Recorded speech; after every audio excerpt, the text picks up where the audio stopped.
अस्सलाम वालेकुम बच्चों, आज हम शुरू करने जा रहे हैं हमारा class 9 chemistry chapter 11 environmental chemistry air. ये हमारा वन शॉट लेक्चर है एनवायरमेंटल केमिस्ट्री एयर के ऊपर। ये हमारा 11वां वन शॉट लेक्चर है, बाकी भी हमने अपलोड कर लिए हैं। अब हम ये पढ़ने वाले हैं चैप्टर। ध्यान से आपने ये पढ़ना है और आप भी है ना एग्जाम में अच्छे मार्क्स ला सकते हैं। वन शॉट लेक्चर इसलिए तो आपके लिए निकाल लें, पूरे साल अगर आपने नहीं पढ़ा तो कोई मसला नहीं, इसलिए ये हमने लेक्चर आपके लिए निकाला है ताकि आप 2 महीनों में अपने एग्जाम्स में भी टॉप कर सकें। साथ में आपकी एग्जाम की तैयारी के लिए हमने कमेंट सेक्शन में सबसे पहला कमेंट है, यहाँ पे हमने नोट्स डाले हैं आप लोग के लिए फ्री के।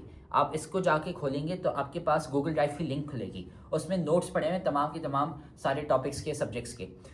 और ये कोई एमी नोट्स नहीं है, ये हमारे बैच के जो 300 बच्चे जिनके 90% से ज़्यादा मार्क्स आए थे उनके नोट्स हैं, हमने कंपाइल करके डाले हुए हैं ताकि आप भी है ना एग्ज़ाम की तैयारी कर सकें। ये 2025 के हमारे बैच के टॉपर बच्चों के नोट्स हैं, तो वो नोट्स जाके आप खोल लें। और साथ में आप हमारी बैच भी ज्वाइन कर सकते हैं ताकि आप भी उन बच्चों की तरह आप 90% मार्क्स ला सकें। हम A to Z आपको सारे कॉन्सेप्ट्स पढ़ाते हैं, most important topics, most important questions, model paper, और साथ में 3 गेस्ट पेपर्स भी देते हैं with special exam writing sessions. इसलिए तो हमारे इतने सारे बच्चे हैं जिनके 90% मार्क्स आते हैं। हमारे पास पाकिस्तान की बेस्ट फैकल्टी यहाँ पे पढ़ी हुई है। तो बैच ज्वाइन करने के लिए आपको 800 रुपये सिर्फ एक सब्जेक्ट के, और अगर आप सारे सब्जेक्ट्स लेते हैं 7 के 7 सब्जेक्ट्स तो उसके 3000 रुपये। 2 महीने में हम आपको जीरो से हीरो बनाएंगे ताकि आप भी 90% मार्क्स ला सके सारे सब्जेक्ट्स में। बैच अगर आपको ज्वाइन करनी है इस नंबर पे आप मैसेज कर लें हमें, और ये नंबर डिस्क्रिप्शन में भी पड़ा हुआ है, आप हमें मैसेज कर लें, हम आपको ऐड कर लेंगे हमारी रिविजन बैच में। सो अब हम शुरू करते हैं environmental chemistry. Now we are heading towards our next chapter, that is the environmental chemistry. अच्छा, environmental chemistry में साथ उन्होंने लिखा है एयर, हमने लिखा है एयर। तो environmental chemistry में हम क्या करते हैं कि हम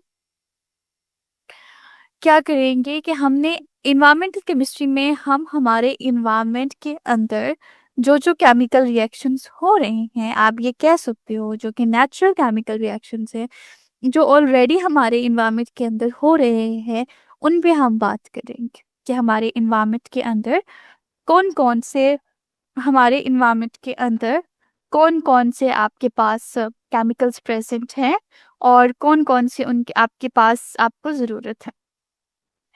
हम बात करते हैं इन्वायरमेंटल केमिस्ट्री मेजरली, जो मेजर है हमारा इन्वायरमेंट का हिस्सा, जो मेजर हमारा इन्वायरमेंट का हिस्सा है वो हमारे एयर है। हमारे एयर के अंदर डिफरेंट तरह के केमिकल रिएक्शंस परफॉर्म हो रहे हैं। हम उन केमिकल्स पे बात करेंगे और उनकी सारे उन केमिकल्स पे बात करेंगे और उन केमिकल्स के केमिस्ट्री पे सारी हम बात करेंगे कि वो केमिकल्स कैसे हैं, कैसे बनते हैं, क्या हमारी एयर किस केमिकल से मिलकर बनी है, या एयर के अंदर हमारे जो केमिकल्स प्रोसेसेस है वो किस तरह से हो रही। So we have an introduction. This chapter will help you to understand why atmosphere means. ये जो चैप्टर है, this chapter will help you understand what our atmosphere means. ये चैप्टर आपको अंडरस्टैंड करने में हेल्प करता है कि आपका एटमॉस्फेयर है क्या। Here the atmosphere is polluted and what substance polluted? यहाँ पे क्या आता है कि हमारे पास जो हमारे एटमॉस्फेयर के अंदर जो पोल्यूटेड सब्सटेंस होते हैं और कौन कौन से सब्सटेंस है जो उनको पोल्यूट करते हैं, कि हमारी एयर में नेचुरली प्रेजेंट कैसी है, बाय टाइमिंग वो कैसे चेंज हो रही है और किन केमिकल्स की वजह से वो चेंज हो। इट इज़ आल्सो नेसेसरी, ये भी बहुत ज़रूरी है to understand the sources of general air pollution. हमारे जो अपने इन्वायरमेंट के अंदर बहुत सारे पोल्यूशन हो रही है, तो हमें ये भी तो पता लगाना है कि वो एयर पोल्यूशन किस तरह से है एंड हार्मफुल इफेक्ट किस तरह से। ठीक है, हार्मफुल इफेक्ट किस तरह से आपके लिविंग ऑर्गेनिज्म पे और इन्वायरमेंट पे, दोनों पे। You start your day with a cup of T. आप अपने दिन का जो स्टार्ट है वो टी से लेते हो। अब टी में क्या है? वाटर। वाटर का क्या फॉर्मूला है? H2O। मिल्क, मिल्क का क्या फॉर्मूला है? Then you have a tea. Tea में आप शुगर डालते हो, फैट्स होती हैं, उनका क्या फॉर्मूला है? Same applies to milk. आपके पास मिल्क है जो कि मिक्सचर होता है वाटर का, मिनरल्स का, प्रोटीन्स का। कौन सी प्रोटीन होती है? उसमें लेक्टिन प्रोटीन होती है। विटामिन्स कौन से होते हैं? Vitamin E and vitamin D होते हैं। उनके क्या फायदे होते हैं? वो हमारे बोन को स्ट्रेंथन करते हैं और वो हमारी आई साइट को बेहतर करते हैं। फैट्स होती हैं, फैट्स क्या करती हैं? आपको एनर्जी प्रोवाइड करती हैं। इफ सक्राम और इम्प्योर इंग्रेडिएंट्स आर एड, अब इसी के अंदर आप इम्प्योर इंग्रेडिएंट डाल दोगे, the tea of milk is contaminated. Decontaminate का मतलब है कि गंदी हो जाएगी, खराब हो जाएगी, अनहेल्दी टू द ड्रिंक। और ड्रिंक में क्या होगी कि वो बहुत ज्यादा अनहेल्दी हो जाएगी। Air is a mixture of a various gases. इसी तरह जो आपके पास एयर है उसमें बहुत सारी गैसेस है। नाइट्रोजन है, ऑक्सीजन है, हाइड्रोजन है, कार्बन डाइऑक्साइड है, नोबल गैसेस है और साथ ही साथ आपके पास वाटर वेपर्स है। The summer season is getting longer and hotter all over the world compare to the 10 years ago। कि हम अगर देखें 10 साल पहले देखें तो इतनी गर्मी नहीं होती थी, आजकल बहुत ज्यादा गर्मी है। समर सीजन हमारे पास लॉन्ग भी होता है और हॉट भी होता है। इसकी रीजन क्या है? यही आपके पास पोल्यूशन है। और पोल्यूशन किस वजह से है? वो केमिकल्स की वजह से है। You also know whether iron nails rust faster in rain water than in tap water or the mineral water। कि आप जब देखो, जब आपके पास बारिश होती है तो हमारे पास उस बारिश में अगर लोहा पड़ा है तो उसे बहुत तेजी से जंग लग जाएगा, जबकि नॉर्मल अगर आप उसमें पानी डालोगे तो उससे जंग नहीं लगेगा। ये सारे के सारे वो सवाल हैं जो एज एन केमिस्ट आपको आने चाहिए कि अगर आपके पास इन्वायरमेंट में पोल्यूशन किस तरह से हो रही है, कौन कौन से केमिकल्स हैं जो हमारे इन्वायरमेंट को पोल्यूट कर रहे हैं, और वो केमिकल्स बेसिकली आ कहाँ से रहे हैं जो हमारे इन्वायरमेंट को पोल्यूट कर रहे हैं। ये सारे वो हैं जो आपके पास होने चाहिए। Then you have a composition of atmosphere. अब हम बात करेंगे एटमोसफेयर की कंपोजिशन के बारे में। Air is a mixture of gases. आपकी एयर में बहुत सारी गैसेस होती हैं, बहुत सारी mixture of gases. Can you name the main gases that make up the air? Of course हमारे पास, okay just let me share the board कि हमारे एयर की क्या कॉम्पोजिशन है। जो मेजर गैसेस इसमें प्रेजेंट हैं, सबसे पहले तो हमने बात की थी, अगर हम कंपोजिशन ऑफ एयर देखें तो सबसे पहले तो हमने बात की थी कि ये हमारे पास मिक्सचर है बहुत सारी गैसेस का। जो है ये हमारे पास मिक्सचर है बहुत सारी गैसेस का। मेनली कौन सी गैस प्रेजेंट है? मेनली हमारे पास जो सबसे ज्यादा प्रेजेंट है दैट इज नाइट्रोजन और वो N2 है। उसके बाद आपके पास ऑक्सीजन प्रेजेंट है। ये दो गैसेस आपके पास मेनली प्रेजेंट है, इसके अलावा भी आपको बहुत सारी मिल जाएंगी। यहाँ पर उन्होंने आपको कंपोजिशन बताई है। Nitrogen 78%, oxygen 21% and then we have another gases जो कि 1% आपके पास प्रेजेंट है। और ये सारे 1% के नेम है जिनमें argon, carbon dioxide, neon, helium, methane, krypton और हाइड्रोजन गैस प्रेजेंट है। बिसाइड गैसेस, इन गैसेस के अलावा there are varying number of water vapours in an air. हमारे पास एयर में वाटर वेपर्स होते हैं। तो सबसे पहले तो ये दो गैसेस होगी, इनमें आपके पास इसकी कंपोजिशन 98% है और ऑक्सीजन की कंपोजिशन 21% है। उसके अलावा यहाँ पे 1% दूसरी गैसेस प्रेजेंट है। दूसरी गैसेस में आपके पास आर्गोन, हाइड्रोजन, कार्बन डाइऑक्साइड और प्रेजेंट है। और इन गैसेस के अलावा आपके पास वाटर वेपर्स भी प्रेजेंट है। वाटर प्रेजेंट है in the form of vapours. और दूसरी बात, ये तो हम नॉर्मल बात कर रहे हैं ना, जो कंपोजिशन की आइडियल है। ये तो हम वो बात करें ना जो आपकी एयर में नॉर्मल प्रेजेंट है। मैंने ये तो नहीं कहा कि हमारी एयर में है, ये तो नॉर्मल एयर है जिसमें इतनी होनी चाहिए। अब आप उसमें से और कार्बन डाइऑक्साइड ऐड करते जा रहे हैं तो वो बात का मसला है। और ये भी मैं आपको बताऊंगी कि ये प्रॉब्लम क्यों क्रिएट करती है, ठीक है। और दूसरा, एक तो ये बात कि मैं आपको एक्सप्लेन करती हूँ, हम अगले कुछ लेक्चर्स में इस पर बात करेंगे। तो कार्बन डाइऑक्साइड है वो किस तरह से ग्लोबल वार्मिंग क्रिएट करती है। और दूसरा जैसे मैंने बताया, ये हमारा आइडियल गैस का, ये जो नॉर्मल गैस है उसका है। उसके अलावा हम ह्यूमन एक्टिविटीज से इसमें कार्बन डाइऑक्साइड ऐड करते जा रहे हैं, वो भी डिफरेंट होगा। जाहिर सी बात है, अगर आपके पास सिटीज में रह रहे हो तो आपके हवा में कार्बन डाइऑक्साइड ज्यादा होगी, तो वो हम अपने ह्यूमन एक्टिविटीज की वजह से इस कंपोजिशन को खराब कर रहे हैं। ये हमारे पास आइडियल कंपोजिशन। बिसाइड गैसेस के अलावा there are varying number of amounts of water vapours. आपके पास वेरिंग नंबर यानी कोई एक फिक्स नंबर नहीं है, बहुत सारे वाटर वेपर्स प्रेजेंट है एयर के अंदर। There is little water in the air over the desert, कि अगर आप डेजर्ट में देखो तो आपके पास थोड़ा वाटर प्रेजेंट है। Whereas the tropical rain forest, whereas in the tropical rain forest, जो आपके पास ट्रॉपिकल रेन फॉरेस्ट के इलाके हैं, ट्रॉपिकल का मतलब है जो मैदानी इलाके होते हैं, एयर में contain up to 4% water vapours. जो एयर है उसमें आपके पास 4% वाटर वेपर्स प्रेजेंट हैं। आपके पास 4% वाटर वेपर्स प्रेजेंट हैं।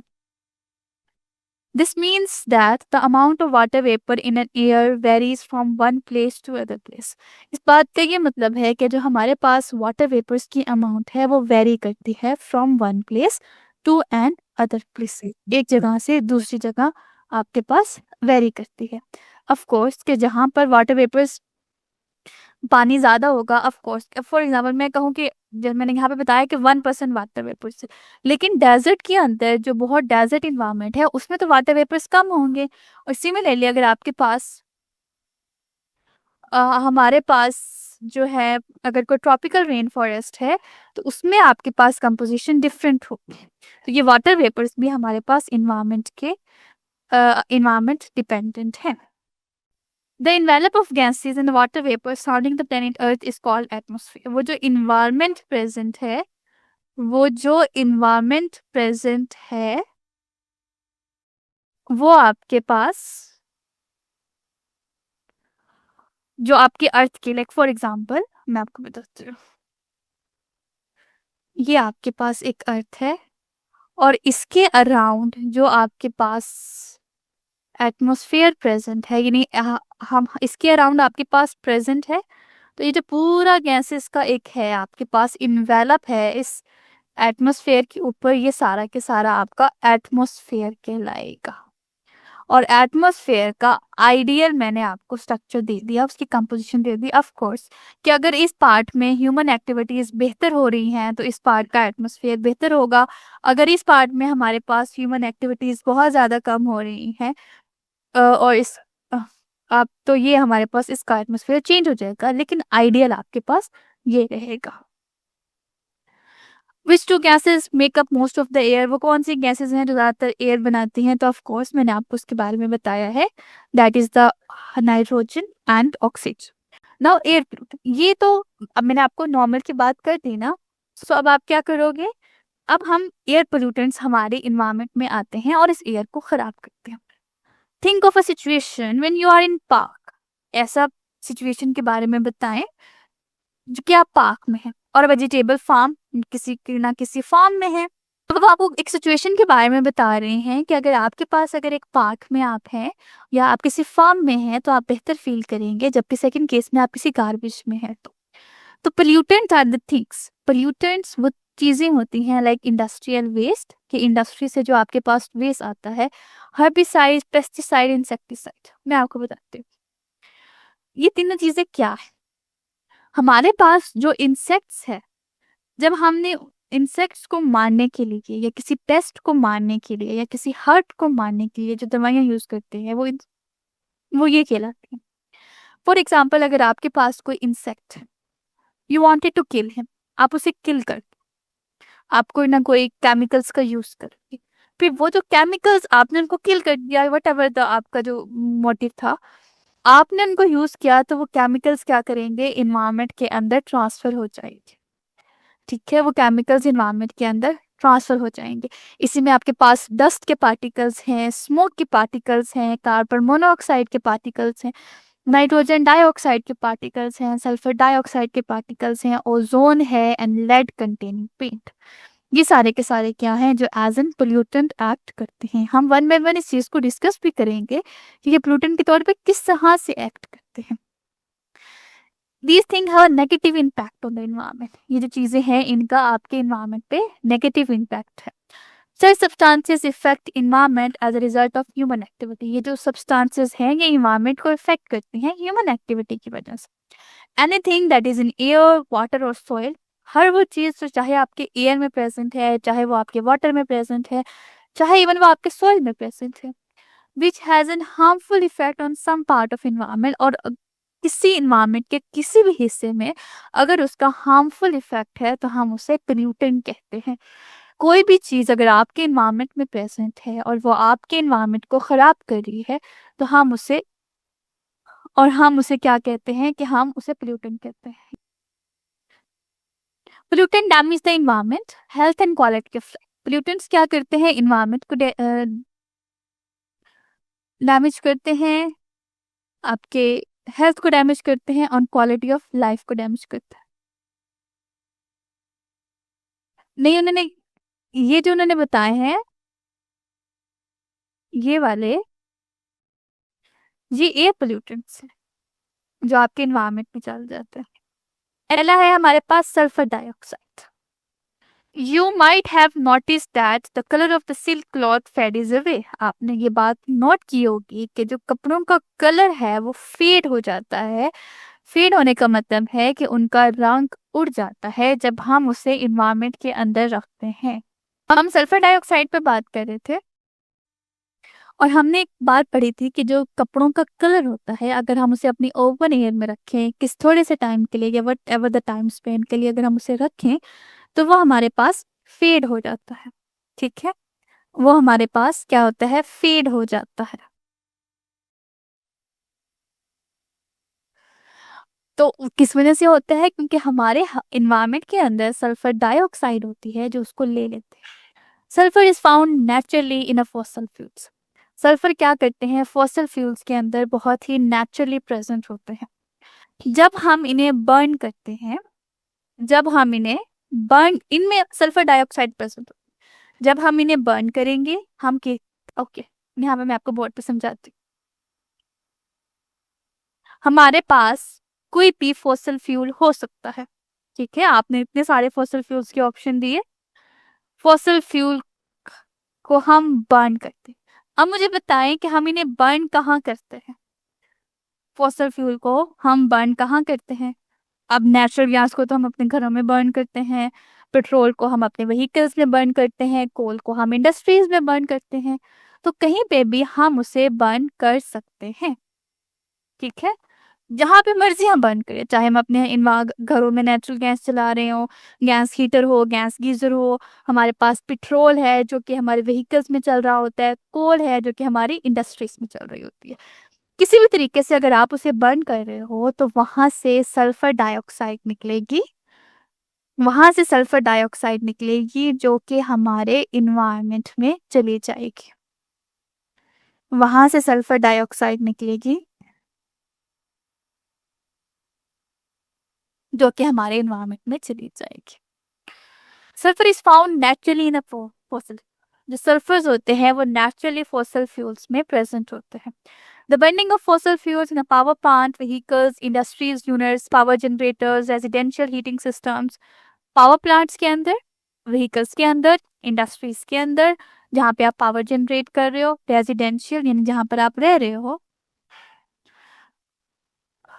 जहाँ पर आप रह रहे हो तो वहां पर आपके पास ये सारी सल्फर डाइऑक्साइड रिलीज होती है। These releases a very significant amount, these releases a very significant amount of sulfur dioxide. Sulfur dioxide is readily absorbed in respiratory system. जब हम सांस लेंगे तो वो क्या करेंगे, हमारे रिस्पायरेटरी सिस्टम के अंदर चले जाएंगे और वो इरिटेशन काज करेंगे जिसकी वजह से हमें बीमारियां होंगी। इट एग्रीगेट्स, एग्रीगेट्स का मतलब है एम्फसाइज करना। Symptoms of the people who suffer from asthma, जैसे कि एस्थमा हो जाता है, ब्रोंकाइटिस हो जाता है, emphysema and other lung disease, ये सारी लंग डिसीजेस के नाम हैं। Sulphur dioxide is also responsible for acid rain, तेजाबी बारिश। जो सल्फर डाइऑक्साइड है उसकी वजह से तेजाबी बारिश भी होती है। एंड हेज, और हेज भी हो, हेज का मतलब होता है वो जो धुंधला धुंधला सा आपको नजर आता है, हम कहते हैं ना स्मोक होती है, वो आपके पास आ जाता है। ठीक है, उसके बाद आपके पास कंसेप्ट असेसमेंट है। सो कंसेप्ट असेसमेंट तो आप इजीली कर लोगे। ओके, आप मैं रीड कर देती हूँ। व्हाट आर पोल्यूटेंट्स, पोल्यूटेंट्स क्या होते हैं। पोल्यूटेंट्स वो पोल्यूटेंट्स आपके पास ऐसे केमिकल्स होते हैं, पोल्यूटेंट्स आपके पास ऐसे केमिकल्स होते हैं जो कि हमारे इन्वायरमेंट को पोल्यूटेंट्स आपके पास ऐसे केमिकल्स होते हैं जो कि हमारे इन्वायरमेंट को खराब कर रहे होते हैं, चाहे वो जहाँ पे भी हो, एयर पे हो, वाटर पे हो, सॉइल पे हो, वो मतलब अलग बात है। List some effect of sulphur dioxide human being. हम क्या करेंगे, सल्फर डाइऑक्साइड को आपके पास बताएंगे। सल्फर डाइऑक्साइड अब आप बता दो कि रिस्पिरेटरी सिस्टम में बहुत रेयरली अब्जॉर्ब होते हैं और ये लंग्स डिसीजेस काज करते हैं। और सेकेंडली वो क्या करते हैं, एसिड रेन के तौर पे काम करते हैं। List some of the air pollutants. कुछ हम एयर पोल्यूटेंट्स के नाम लिखेंगे कि सारी पूरा जो पैराग्राफ आपको दिया गया है, हेर्बिसाइड, पेस्टिसाइड, इंसेक्टिसाइड और आपके पास डिफरेंट चीजें हैं, ये सारी आपके पास आ जाती हैं। अच्छा, ये ना जो आपके सल्फर और उसके मॉलिक्यूल्स होते हैं ना, ये बेसिकली दो तरह के होते हैं। सॉरी, ये आपके पास दो, एक होता है सल्फर डाइऑक्साइड और एक होता है सल्फर ट्राइऑक्साइड। ये दोनों ही आपके इन्वायरमेंट में प्रेजेंट होते हैं। इसी तरह नाइट्रोजन डाइऑक्साइड और नाइट्रोजन ट्राइऑक्साइड होता है। तो इसी वजह से हम जब इन्वायरमेंट पोल्यूटेंट की बात करते हैं तो हम यहाँ एक्स लिख देते हैं। तो एक्स का मतलब है दोनों केमिकल, क्योंकि आपके इन्वायरमेंट के अंदर दोनों इंटरचेंज कर रहे होते हैं। ठीक है।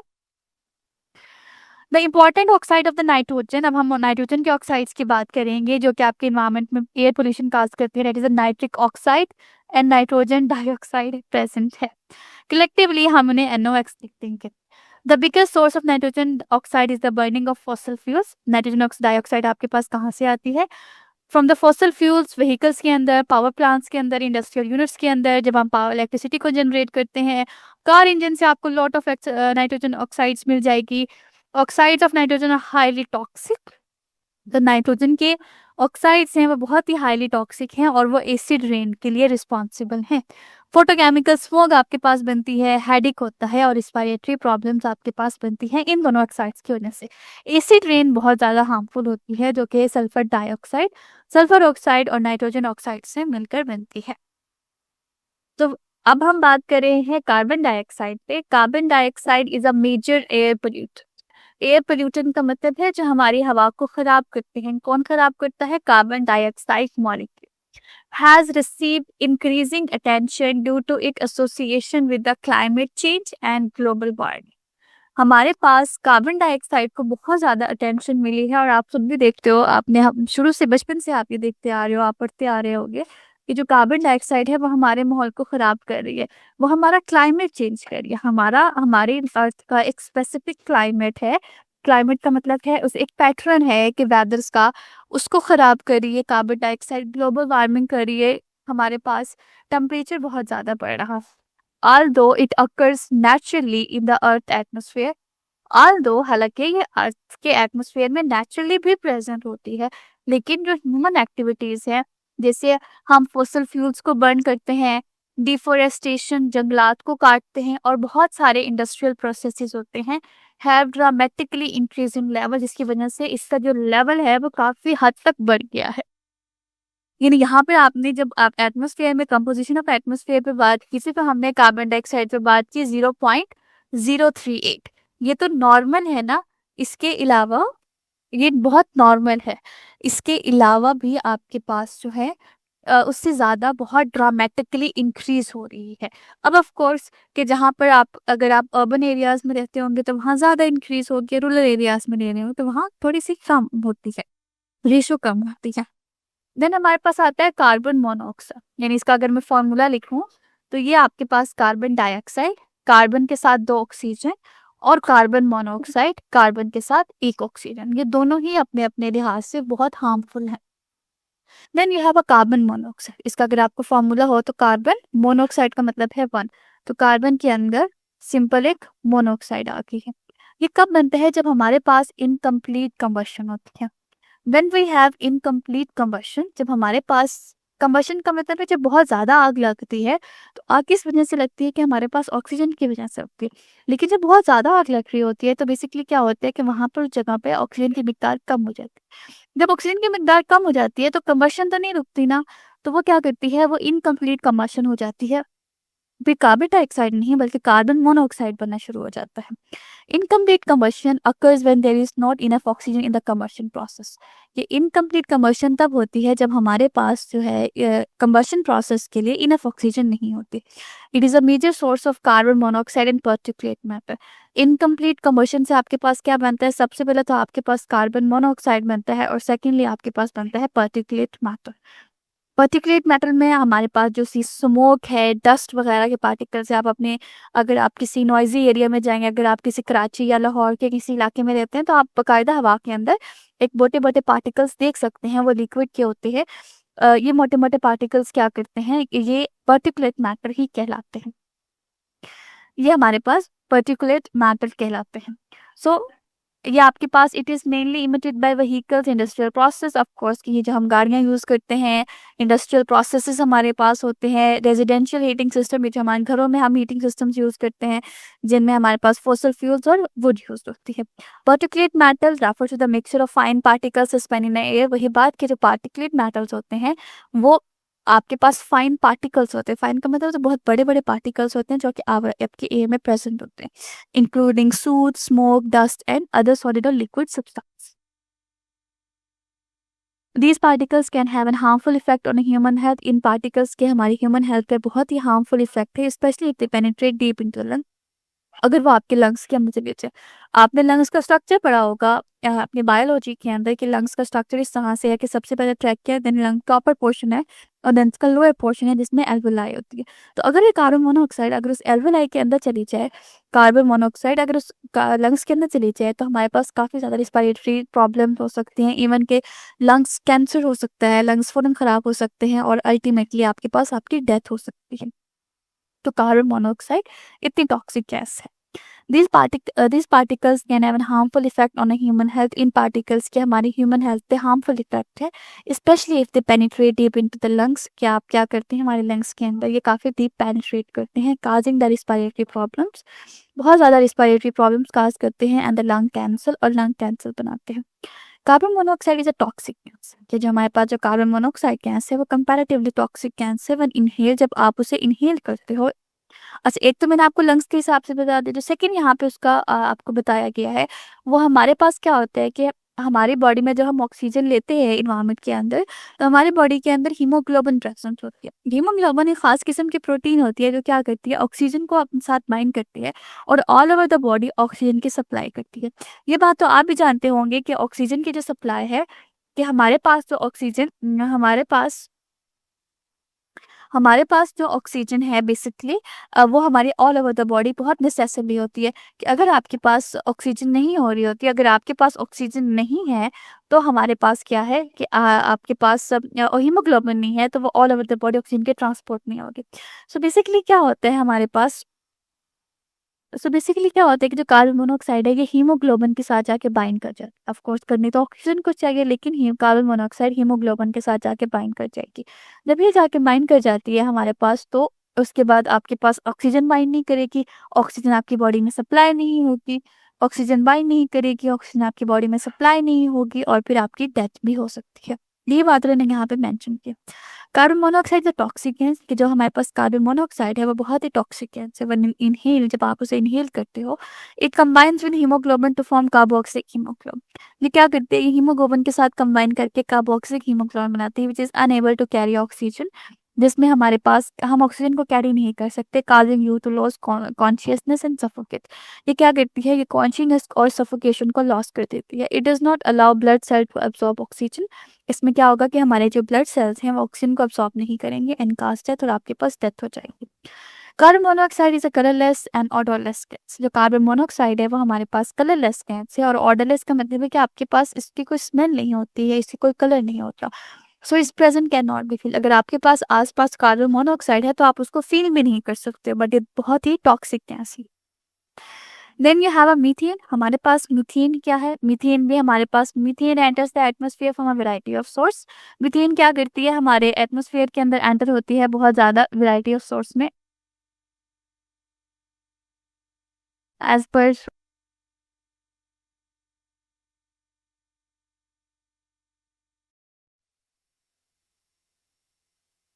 हमारे पास मीथेन क्या करती है, हमारे एटमॉस्फेयर के अंदर एंटर होती है from a variety of source, बहुत सारे सोर्स के ज़रिए, जिसमें आपके पास वेजिटेशन की डिकम्पोजिशन होती है। आपके पास जब वेस्ट डिकम्पोज तो वेटलैंड का मतलब होता है ये जो आपके ज़मीनी इलाका होता है, सॉरी वेटलैंड का मतलब है जो कि आपके पास तालाब वगैरह होते हैं, इसको वेटलैंड बोलते हैं। Rice field, land fields, life stock में जो आपके पास पोल्ट्री फार्म्स वगैरह होते हैं, उनको लाइफ स्टॉक बोलते हैं। इनसे बहुत ज़्यादा मीथेन निकलती है। Methane also produce in digestive process in animals such as cow, goats and sheep.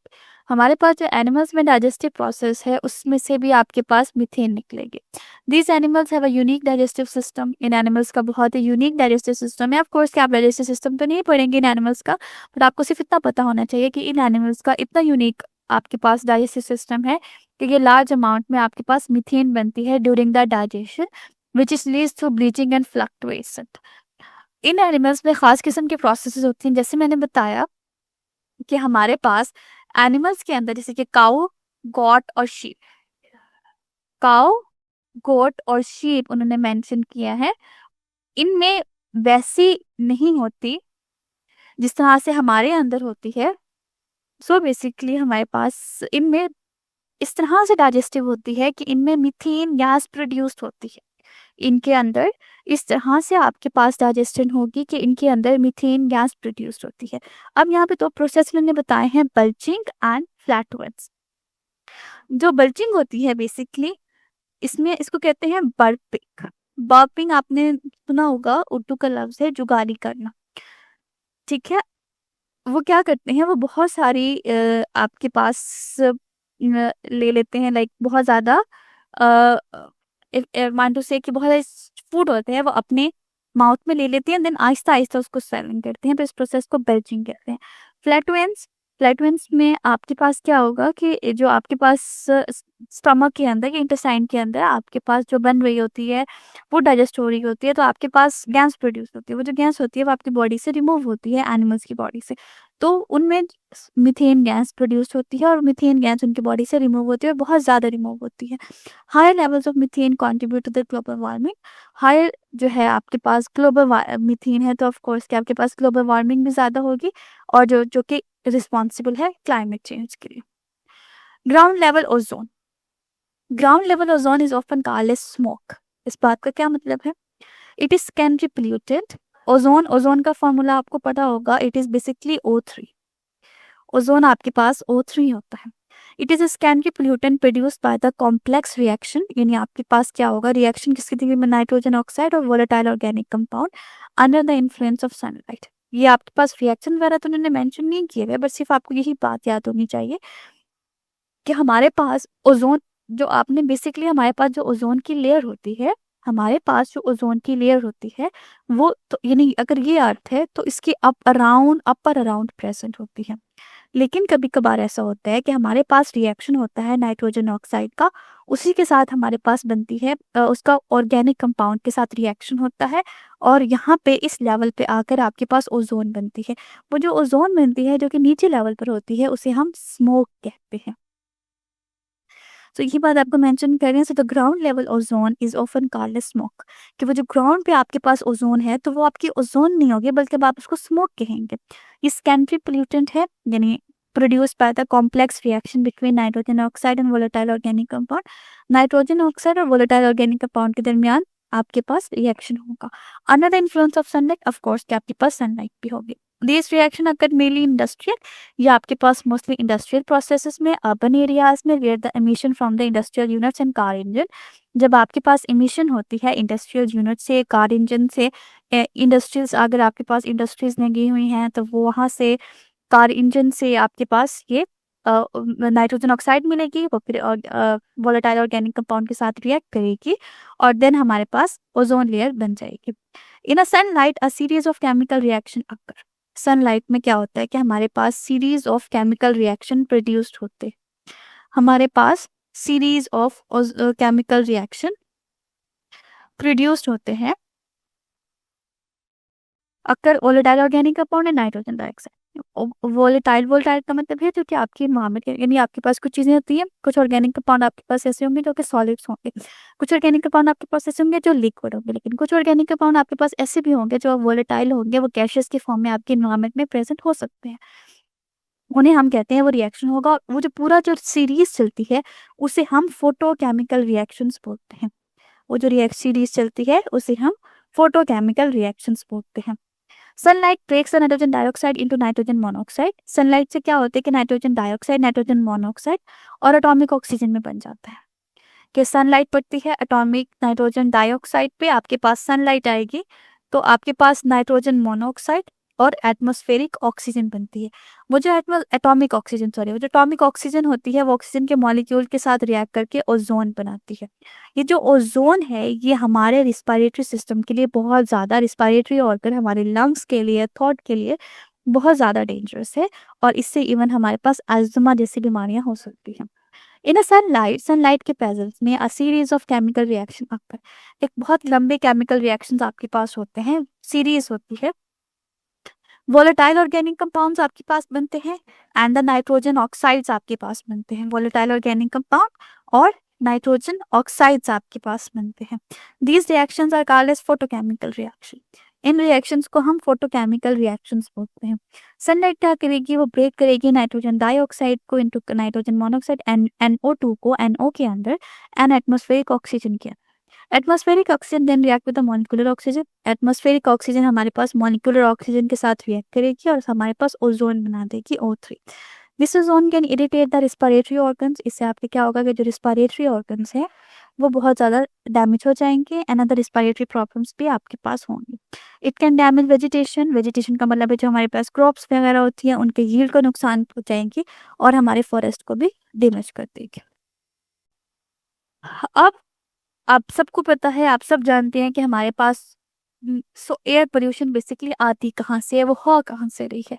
तो अब हम क्या करते हैं, सोर्स ऑफ एयर पोल्यूशन पे बात करते हैं कि पोल्यूशन आ कहाँ से। ऑफ कोर्स ह्यूमन एक्टिविटीज की वजह से बहुत ज़्यादा आ रही है, बट नेचुरल रिसोर्सेज की वजह से भी बहुत ज़्यादा आ रही है।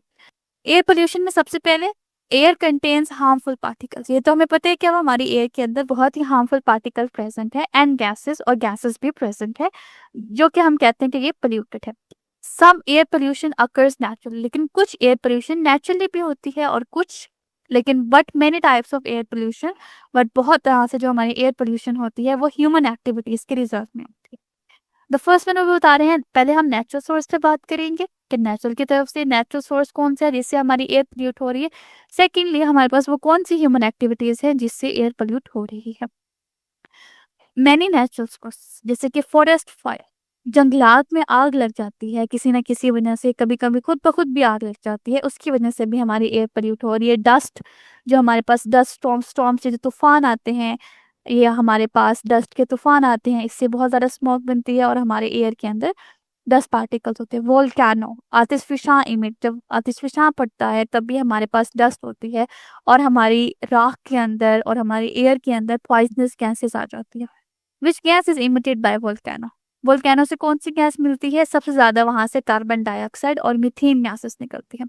टर्माइट्स एंड काउ, टर्माइट को जो दीमक होते हैं उसको टर्माइट्स बोलते हैं, और हमारे पास जो काउ यानी गायें होती हैं, that also release large amount of methane in air. इससे भी एयर, मीथेन में बहुत ज्यादा एयर प्रेजेंट है। Considerable electrical discharges in atmosphere produce nitrogen oxide.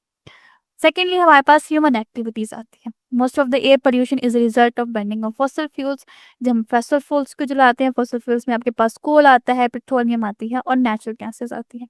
Nerli half of the air pollution comes from the cars and the motor vehicle. हमारे पास आपको पता है कितने सारे हमारे पास सोर्सेज हैं जिसकी वजह से एयर पोल्यूशन होती है। इसमें हमारे पास आपके पास क्या कहते हैं उसको, रेजिडेंशियल है, प्लांट है, एनर्जी है, लेकिन ये जो 50% कार्बन एयर पोल्यूशन है वो सिर्फ और सिर्फ व्हीकल्स की तरफ से आती है। Factories and power plants that burn coal and oil release poisonous gases. वो जो फैक्ट्रीज होती हैं या जो पावर प्लांट्स होती हैं जिसमें कोयला जल रहा होता है, ऑयल जल रहा होता है, तो यहाँ से आपकी पॉइजनस गैसेस आपके एयर के अंदर आ जाती हैं। Burning fossil fuel and incineration releases carbon dioxide. इनसे कार्बन मोनोऑक्साइड बनती है, नाइट्रोजन के ऑक्साइड्स बनते हैं और सल्फर के ऑक्साइड्स बनते हैं। ये आपके पास आ जाती है कि अगर आपके पास कार्बन और लिमिटेड ऑक्सीजन है तो कार्बन मोनोऑक्साइड बनेगी, सल्फर ऑक्सीजन है तो सल्फर डाइऑक्साइड बनेगी। नाइट्रोजन और ऑक्सीजन है तो नाइट्रोजन मोनोऑक्साइड बनेगी, और नाइट्रोजन मोनोऑक्साइड और ऑक्सीजन है तो नाइट्रोजन डाइऑक्साइड बनेगी। ये टेबल आपने बहुत लाजमी करने हैं कि आपको ये बताएगा कार्बन डाइऑक्साइड ये कलरलेस होती है, ऑर्डरलेस होती है और पॉइजनस गैस होती है। कब बनती है? जब हमारे पास इनकम्प्लीट बर्निंग होती है हमारे फॉसिल फ्यूल्स की, हमारे पास हेडिक है, ब्रेन डैमेज है और इवन डेथ है। सल्फर डाइऑक्साइड भी आपके पास कलरलेस है, अनप्लीजेंट स्मेल होती है और इरिटेटिंग ओडोर का मतलब है कि इसकी खुशबू पसंद नहीं आने वाली होती। ये हमारे पास पावर स्टेशन में जलती है और इन फॉसिल फ्यूल्स के अंदर जलती है। इससे भी हमारे पास डिफिकल्टी होती है, हमें ब्रीथिंग के अंदर लंग कैंसर हो सकता है, एसिड रेन बनती है और ग्रीन हाउस इफेक्ट होता है। थर्ड पे हमारे पास बनता है ऑक्साइड्स ऑफ नाइट्रोजन, जिनमें हमारे पास ये नाइट्रोजन ऑक्साइड भी हमारे पास कलरलेस है, ऑर्डरलेस है, लेकिन वाटर में सॉल्युबल है। लेकिन जो नाइट्रोजन डाइऑक्साइड है वो रेडिश ब्राउन गैस होती है। पंगन का मतलब होता है चुभने वाली स्मेल होती है हमारे पास नाइट्रोजन डाइऑक्साइड की, वाटर में सॉल्युबल है और जो दोनों ही हमारे पास टॉक्सिक होती हैं। Exhaust fumes of motor vehicles, ये जो हमारे पास गाड़ियों के पीछे से धुआं निकल रहा होता है उसमें हमारे पास नाइट्रोजन ऑक्साइड होती है, पावर स्टेशन होती हैं और इंडस्ट्रीज में जब ये जल रही होती है। कफ, खांसी, हेडेक, सर में दर्द, lung disease, acid rain and green house effect, global warming, ये सारे इस चीज के रिस्पॉन्सिबल हैं। ग्लोबल वार्मिंग के बारे में थोड़ा सा बताया था। ग्लोबल वार्मिंग हमारे पास क्या है कि एक हमारे इन्वायरमेंट के अंदर, हमारे एटमॉस्फेयर के अंदर कुछ केमिकल रिएक्शंस ऐसे हो जिनकी वजह से हमारे अर्थ का जो एवरेज टेम्परेचर, यानी जो नॉर्मल टेम्परेचर है अर्थ का जो हर साल होता है, वो जो एवरेज टेम्परेचर है वो ओवरऑल पर, यानी अगर हम 10 साल पहले की बात करें जो मैक्सिमम गर्मियां होती थी वो 30 डिग्री सेंटीग्रेड तक या 40 डिग्री सेंटीग्रेड तक हो। आजकल के दौर में जो मैक्सिमम गर्मियां है वो 15 डिग्री सेंटीग्रेड तो ऑलमोस्ट नॉर्मली कंसिडर होती। और सर्दियां पहले बहुत ज्यादा होती थी, आपको पता है कि सितंबर इसके महीने से सर्दियां शुरू हो जाती हैं और अब अक्टूबर में भी नहीं होती बल्कि नवंबर से स्टार्ट। तो ये एक ओवरऑल फिनोमेना ही हमारे अर्थ का इस तरह से बन गया है कि अर्थ का जो एवरेज टेम्परेचर है, ये नॉर्मल पैटर्न है अर्थ का, वो चेंज हो रहा है। ये जो पूरा प्रोसेस है ये हमारे पास कहलाता है ग्लोबल वार्मिंग। इसमें केमिकल रिएक्शंस भी आते हैं और इनमें कॉम्पोनेंट भी आते हैं। You are supposed to do the increasing use of fossil fuels, कि हम जो फॉसिल फ्यूल्स को बहुत ज़्यादा इंक्रीज कर रहे हैं, और डिफोरेस्टेशन के हम जंगलात को काटते हैं, had led to an increase in the level of carbon dioxide. इसकी वजह से हमारे एयर में जो कार्बन डाइऑक्साइड का लेवल है वो इंक्रीज हो। आई रिपीट, ये जो हम फॉसिल फ्यूल्स को यूज करते हैं बहुत ज्यादा यूज करिए, आपको पता है फॉसिल फ्यूल्स पे कुछ और या सब आ जाएगी है।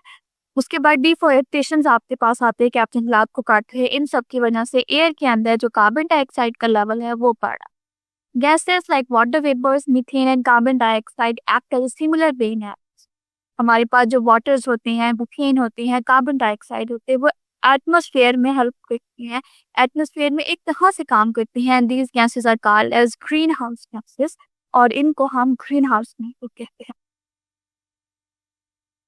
मैं आपको जाके इसका डिफरेंस बताती हूँ, ग्लोबल वार्मिंग क्या है और ग्रीन हाउस इफेक्ट क्या है। Sunlight reaches the earth's atmosphere, जब हमारे पास सन की जो लाइट है वो हमारे अर्थ के एटमॉस्फेयर पर आई, सन की लाइट हमारे अर्थ एटमॉस्फेयर पे आ रही है, some of is absorb by the earth surface, जब वो अर्थ की तरफ आएगी, हमारे पास जब अर्थ की सरफेस है उसके ऊपर लाइट पड़े, जब वो लाइट पड़ रही होगी तो हमारे पास क्या होगा, कुछ तो रिफ्लेक्ट बैक हो जाए, ठीक है, कुछ हमारे पास रिफ्लेक्ट बैक हो जाए, लेकिन कुछ हमारे पास ऐसी भी होती है जो कि वहीं पर आकर अब्सॉर्ब हो जाए। यानी अगर मैं इसको अर्थ यहाँ पे ड्रॉप करना चाहूँ तो दिस इज, लेट्स से कि ये अर्थ है और यहाँ पे सन की लाइट आ रही। अगर ये सन की लाइट यहाँ तक आ रही है तो दो तरह के फिनोमिनाज होते हैं। देखिए, ये अगर हम कहें कि ये सन की लाइट आपके पास आ रही है, कुछ क्या करेगी, वापस रिफ्लेक्ट बैक हो जाएगी, कुछ क्या होती है हमारे पास इस तरह से हमारी एटमॉस्फेयर के अंदर रिफ्लेक्ट हो जाए, कुछ क्या करती है अंदर आकर अर्थ के अंदर एब्जॉर्ब हो जाए, अर्थ के अंदर आकर एब्जॉर्ब हो जाए। यानी ये रिफ्लेक्ट हो रही है, ये रिफ्लेक्शन का फिनोमेना हो रहा है अर्थ के सरफेस के ऊपर, और ये अर्थ के अंदर अर्थ की सरफेस पे एब्जॉर्ब हो रही है। इस तरह से ये हमारी अर्थ का सरफेस है। अब क्या होता है, when sunlight reaches the earth surface, जब हमारे पास सनलाइट अर्थ सरफेस पे आएंगी, some of its absorb by the earth surface, इनमें से कुछ क्या करेंगे, अर्थ के सरफेस पे अब्जॉर्ब हो जाएंगे। जिनमें अर्थ के सरफेस कौन अब्जॉर्ब करता है, लैंड है हमारे पास, ओशंस हैं, वेजिटेशंस हैं, ये सारे कुछ अर्थ की लाइट को अब्जॉर्ब कर, सॉरी सन की लाइट को एब्जॉर्ब कर, this absorption warm the earth. अब ये अब्जॉर्ब हो रहे हैं ना, इसकी वजह से अर्थ आपकी वार्म हो जाए, गर्म हो जाए। As the earth surface heat up, it emits energy in a form of infrared radiation. Greenhouse gases absorb this energy and this energy re-radiates some of it infrared radiation. Let's say ये हमारे पास अर्थ, ये हमारी अर्थ है। इस अर्थ के ऊपर हमारे पास अर्थ का एटमॉस्फेयर है। अर्थ का एटमॉस्फेयर और तरह से ट्रा जी अर्थ आगे, ये हम सरफेस के ऊपर तो हम रहते हैं ना, अर्थ की सरफेस के ऊपर तो हम रहते हैं और हमारा इर्द गिर्द एक पूरा एटमॉस्फेयर बना हुआ है जिसके ऊपर हम रहते हैं। अब अगर आपके पास यहाँ पे क्या होता है, यहाँ पे कार्बन डाइऑक्साइड प्रेजेंट होती है, यहाँ पर मीथेन प्रेजेंट है, यहाँ पर वाटर वेपर्स प्रेजेंट, ठीक ओके। अब अगर आपके पास सन से लाइट आएगी, लेट्स से कि ये सन है, यहाँ से लाइट आए, इस सन से आपके पास लाइट आए, तो ये गैसेस क्या करेंगे, इसी लाइट को एब्सॉर्ब कर लेंगे, ठीक है।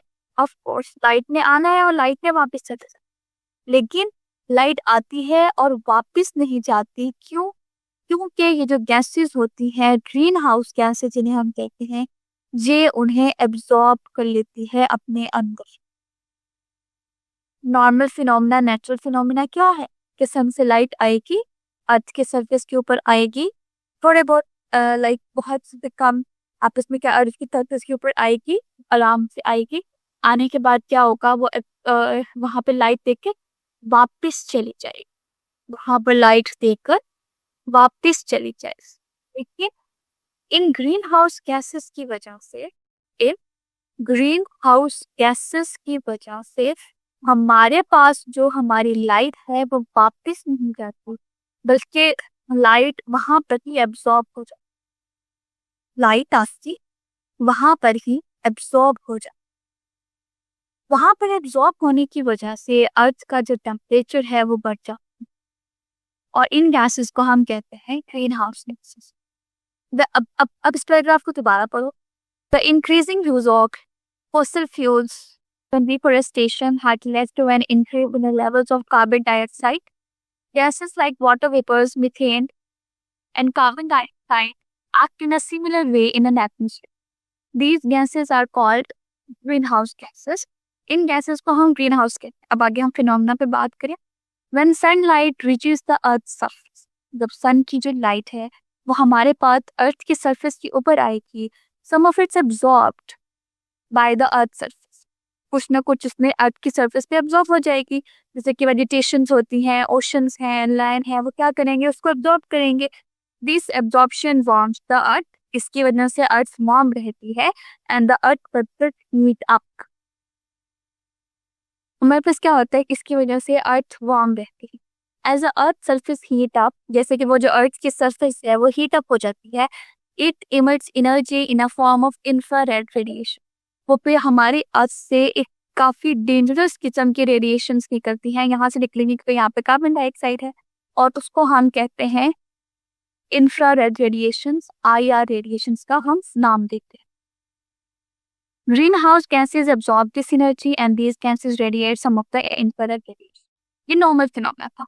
अब ग्रीन हाउस गैसेस की वजह से क्या होगा, as a result the green house gases act like a blanket.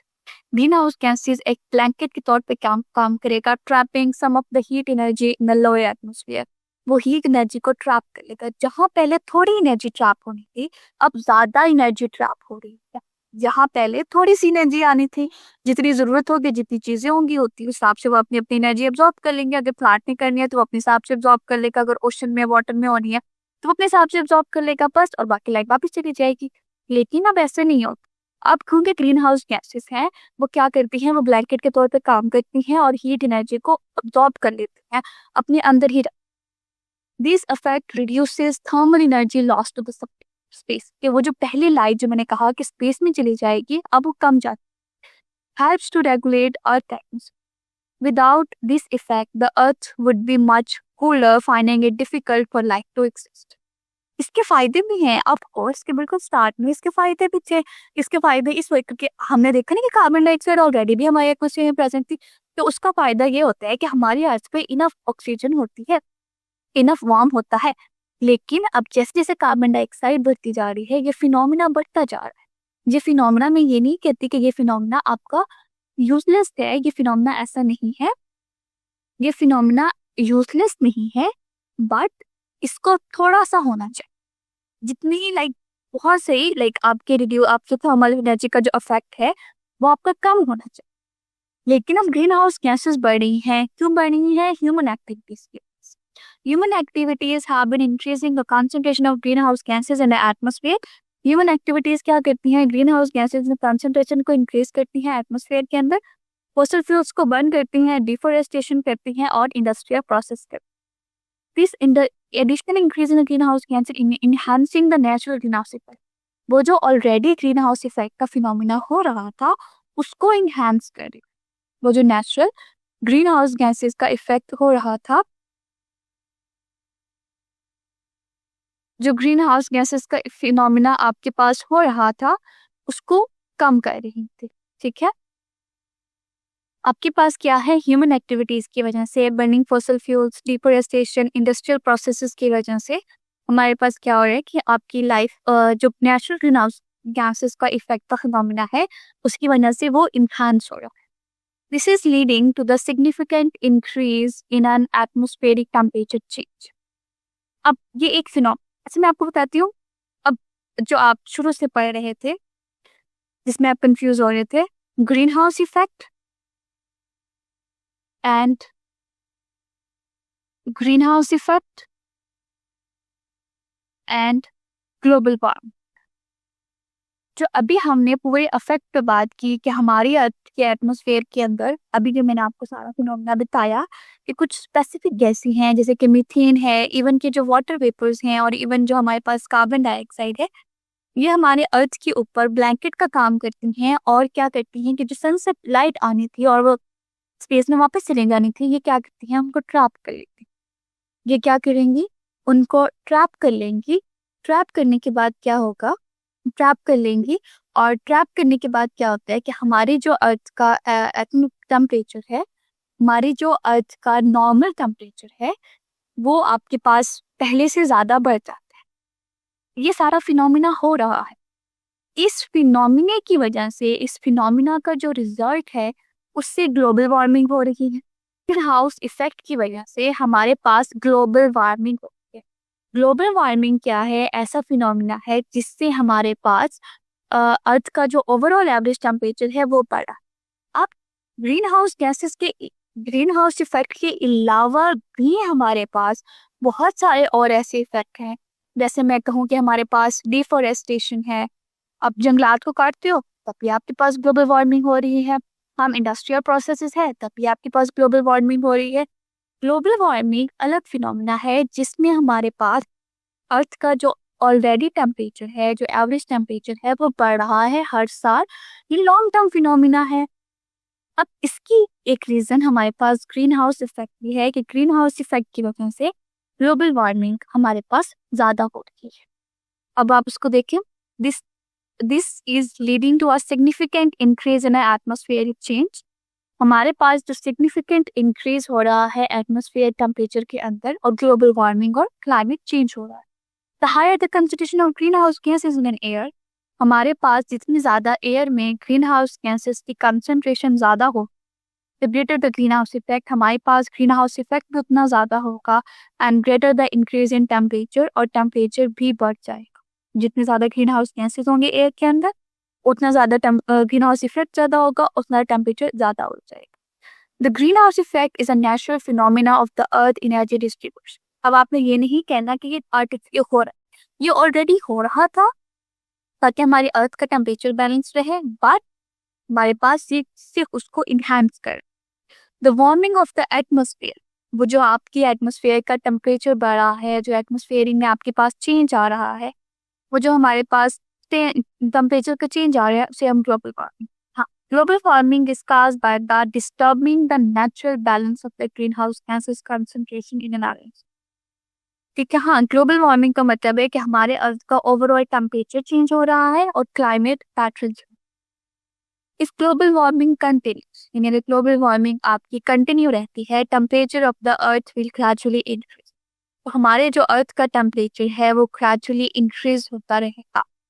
The earth climate में चेंज, अर्थ का जो क्लाइमेट है वो चेंज हो जाएगा, affecting both the rate of rainfall. Climate change का मतलब होता है कि अगर आपके पास सर्दियां आ रही हैं तो वो ज्यादा सर्दियां होंगी, गर्मियां आ रही हैं तो उस तरह से नहीं होगी, अगर बारिश हो रही है तो वो नहीं होगी, अगर फॉग हो रही है तो वो चेंज हो जाएगी। ये सारे का सारा pattern he change.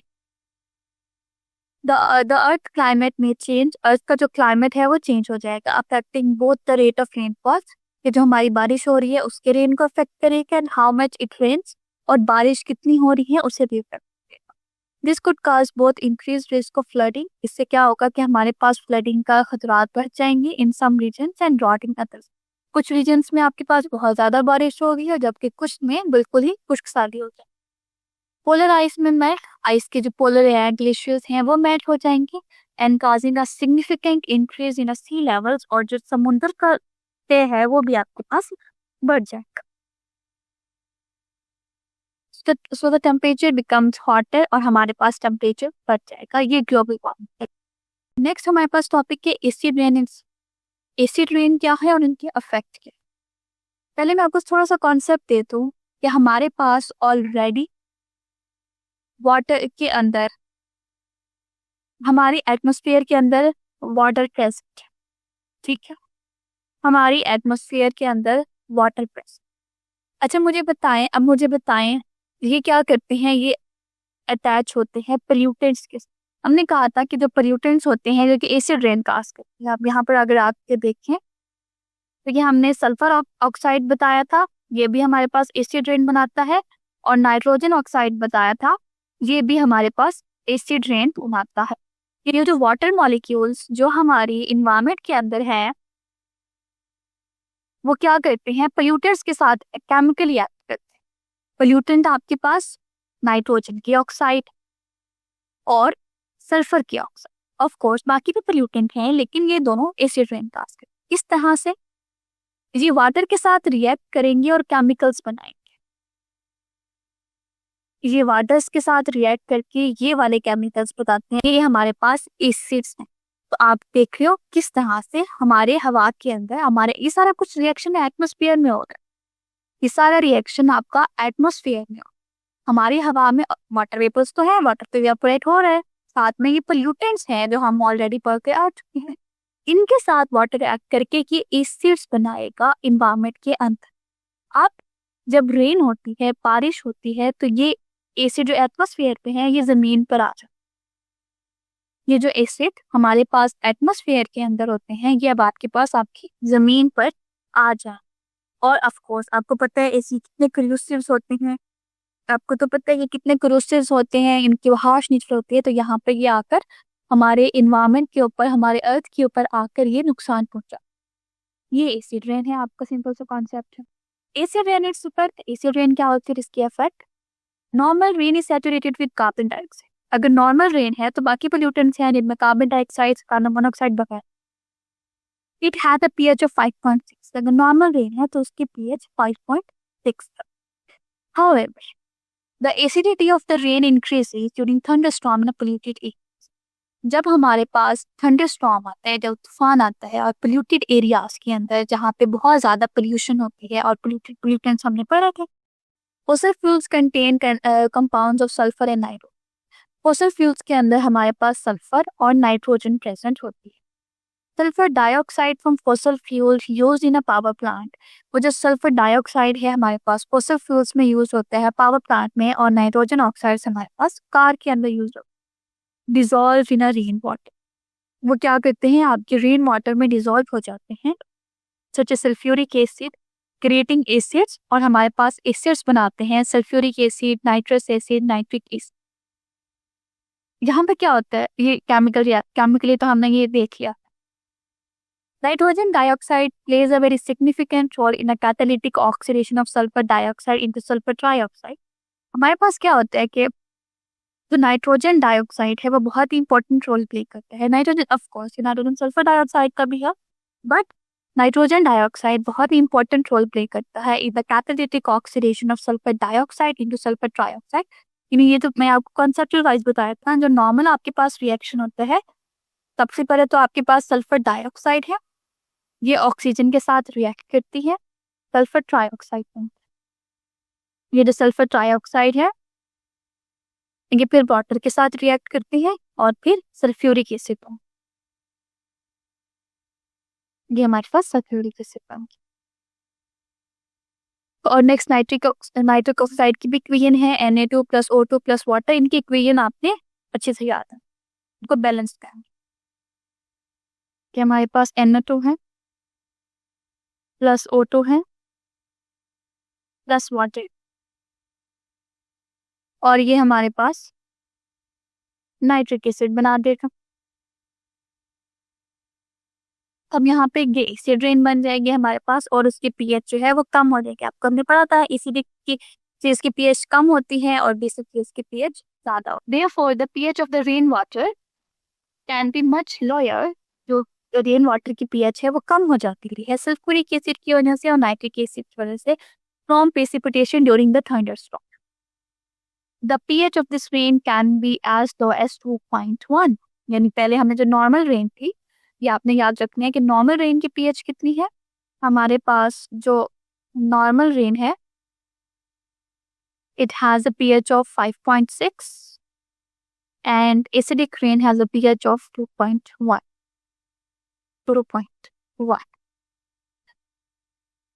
Acid rain is defined as having a rain having pH less than 5। Acid rain को आप डिफाइन किस तरह से करते हो कि आपके जो रेन है वो 5.6 से कम हो। Acid rain can often fall hundreds of kilometre from it source. जो एसिड रेन है वो हमारे पास क्या करती है कि आपके पास कुछ सोर्स है तो वहां से बहुत ज्यादा फॉल करती है।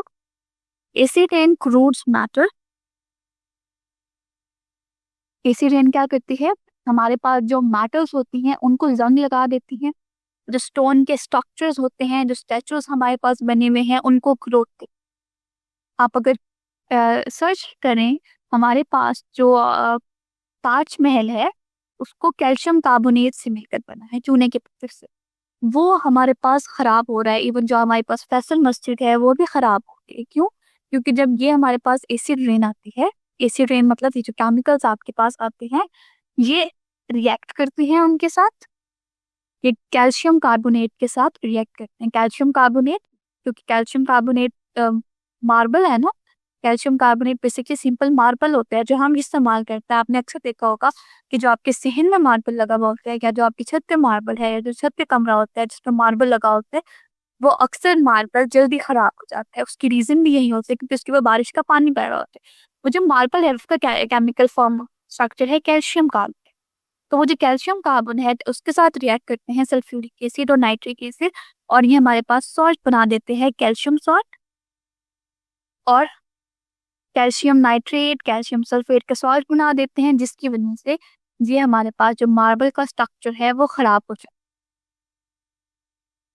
सो acid rain can often fall hundreds of kilometre from its source. Acid rain corrodes metal. Acid rain से क्या होता है कि हमारी मेटल क्रूड हो जाती है। जो हमारे पास स्टोन का जो स्ट्रक्चर है या जो स्टैचूज है वो खराब हो जाते हैं।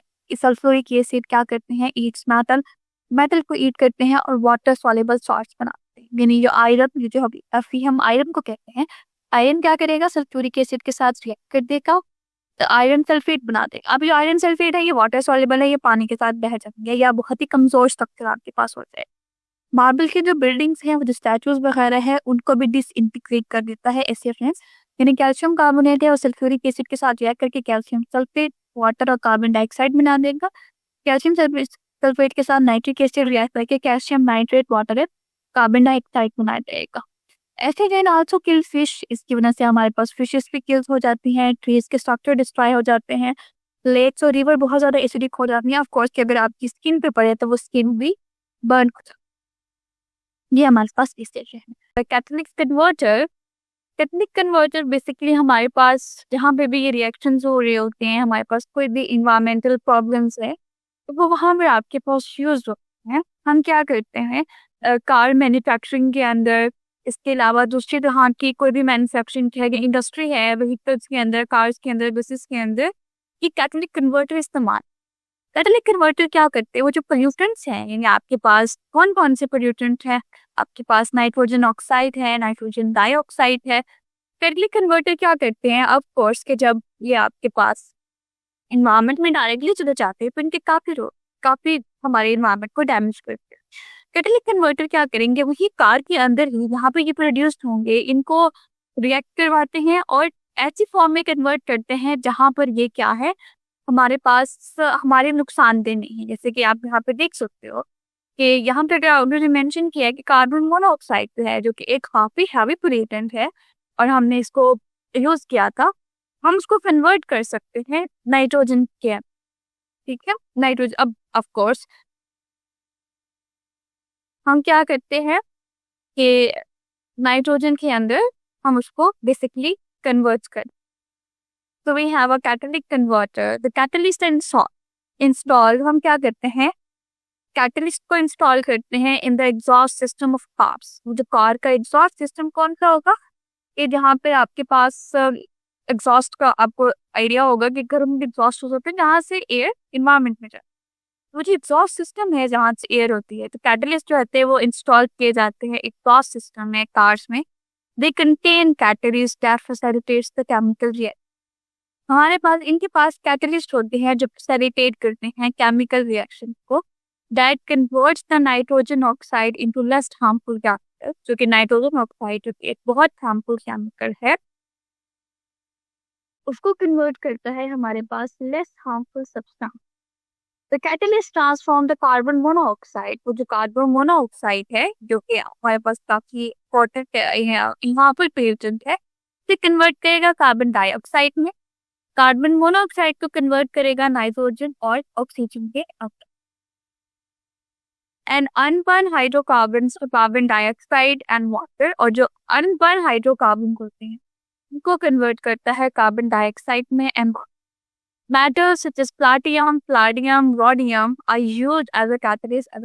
ये आपके पास क्या करते हैं कि कैटलिस्ट हम यूज करते हैं जो एज ट्रांसफॉर्मर लेकर आते हैं, तो ये वो सब्सटेंस होंगे, यानी आपके पास नाइट्रोजन ऑक्साइड है, आपके पास हाइड्रोकार्बन हैं, HC को हम हाइड्रोकार्बन से रिप्रेजेंट करते हैं, साथ आपके पास कार्बन और ऑक्सीजन आ जाएगा, यानी कार्बन मोनोऑक्साइड है, ये कन्वर्ट हो रहे हैं नाइट्रोजन एटमॉस्फेरिक गैस के अंदर।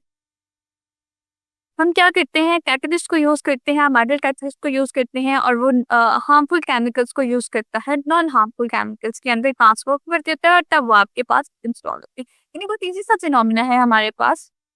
तो government of Pakistan should direct car manufacturers, यानी द गवर्नमेंट ऑफ पाकिस्तान ने क्या किया था, कार मैन्युफैक्चरर्स के साथ डायरेक्ट कॉन्टेक्ट किया था कि वो हर कार के अंदर, हर कार एग्जॉस्ट सिस्टम के अंदर वो क्या करें, कैटलिक कन्वर्टर को इंस्टॉल।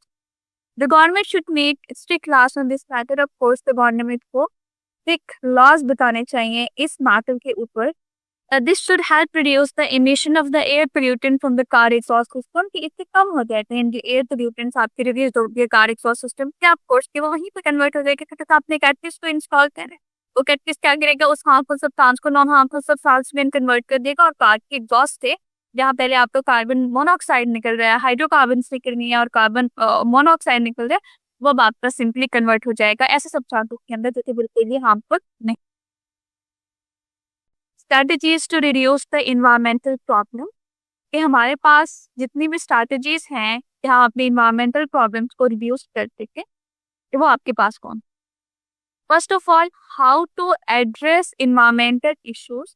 इन्वायरमेंटल इश्यूज को आप किस तरह से एड्रेस करोगे, several strategies that can be implemented, जो हम इम्प्लीमेंट कर सकते हैं और एज फॉलो हम उसको फॉलो कर सकते हैं। Climate change migration, first of all is the transition to the renewable energy. आपको पता है हमारे पास एनर्जी के दो तरह के सोर्सेस होते हैं, एक हमारे पास रिन्यूएबल होता है और एक हमारे पास नॉन रिन्यूएबल। रिन्यूएबल का मतलब ये होता है कि नॉन रिन्यूएबल में यानी जो चीज एक दफा खत्म होगी वो दोबारा आपके पास नहीं बन सकती। आपके पास पेट्रोल है, कोल है, इस तरह की बहुत सारी चीजें हैं जो कि नॉन रिन्यूएबल है, वो आपको नहीं। इसी तरह जो सिंपल आपके पास दोबारा रिन्यूएबल सोर्स ऑफ एनर्जी है वो आपके पास दोबारा बन सकता है। जैसे कि आप विंड है, हवा चलती है, हम हवा के ऑक्सीजन, हम हवा को यूज करके अपनी इलेक्ट्रिसिटी प्रोड्यूस करते हैं, तो हवा तो चलती रहती है। सोलर है, वो तो आपको कभी खत्म नहीं होगा।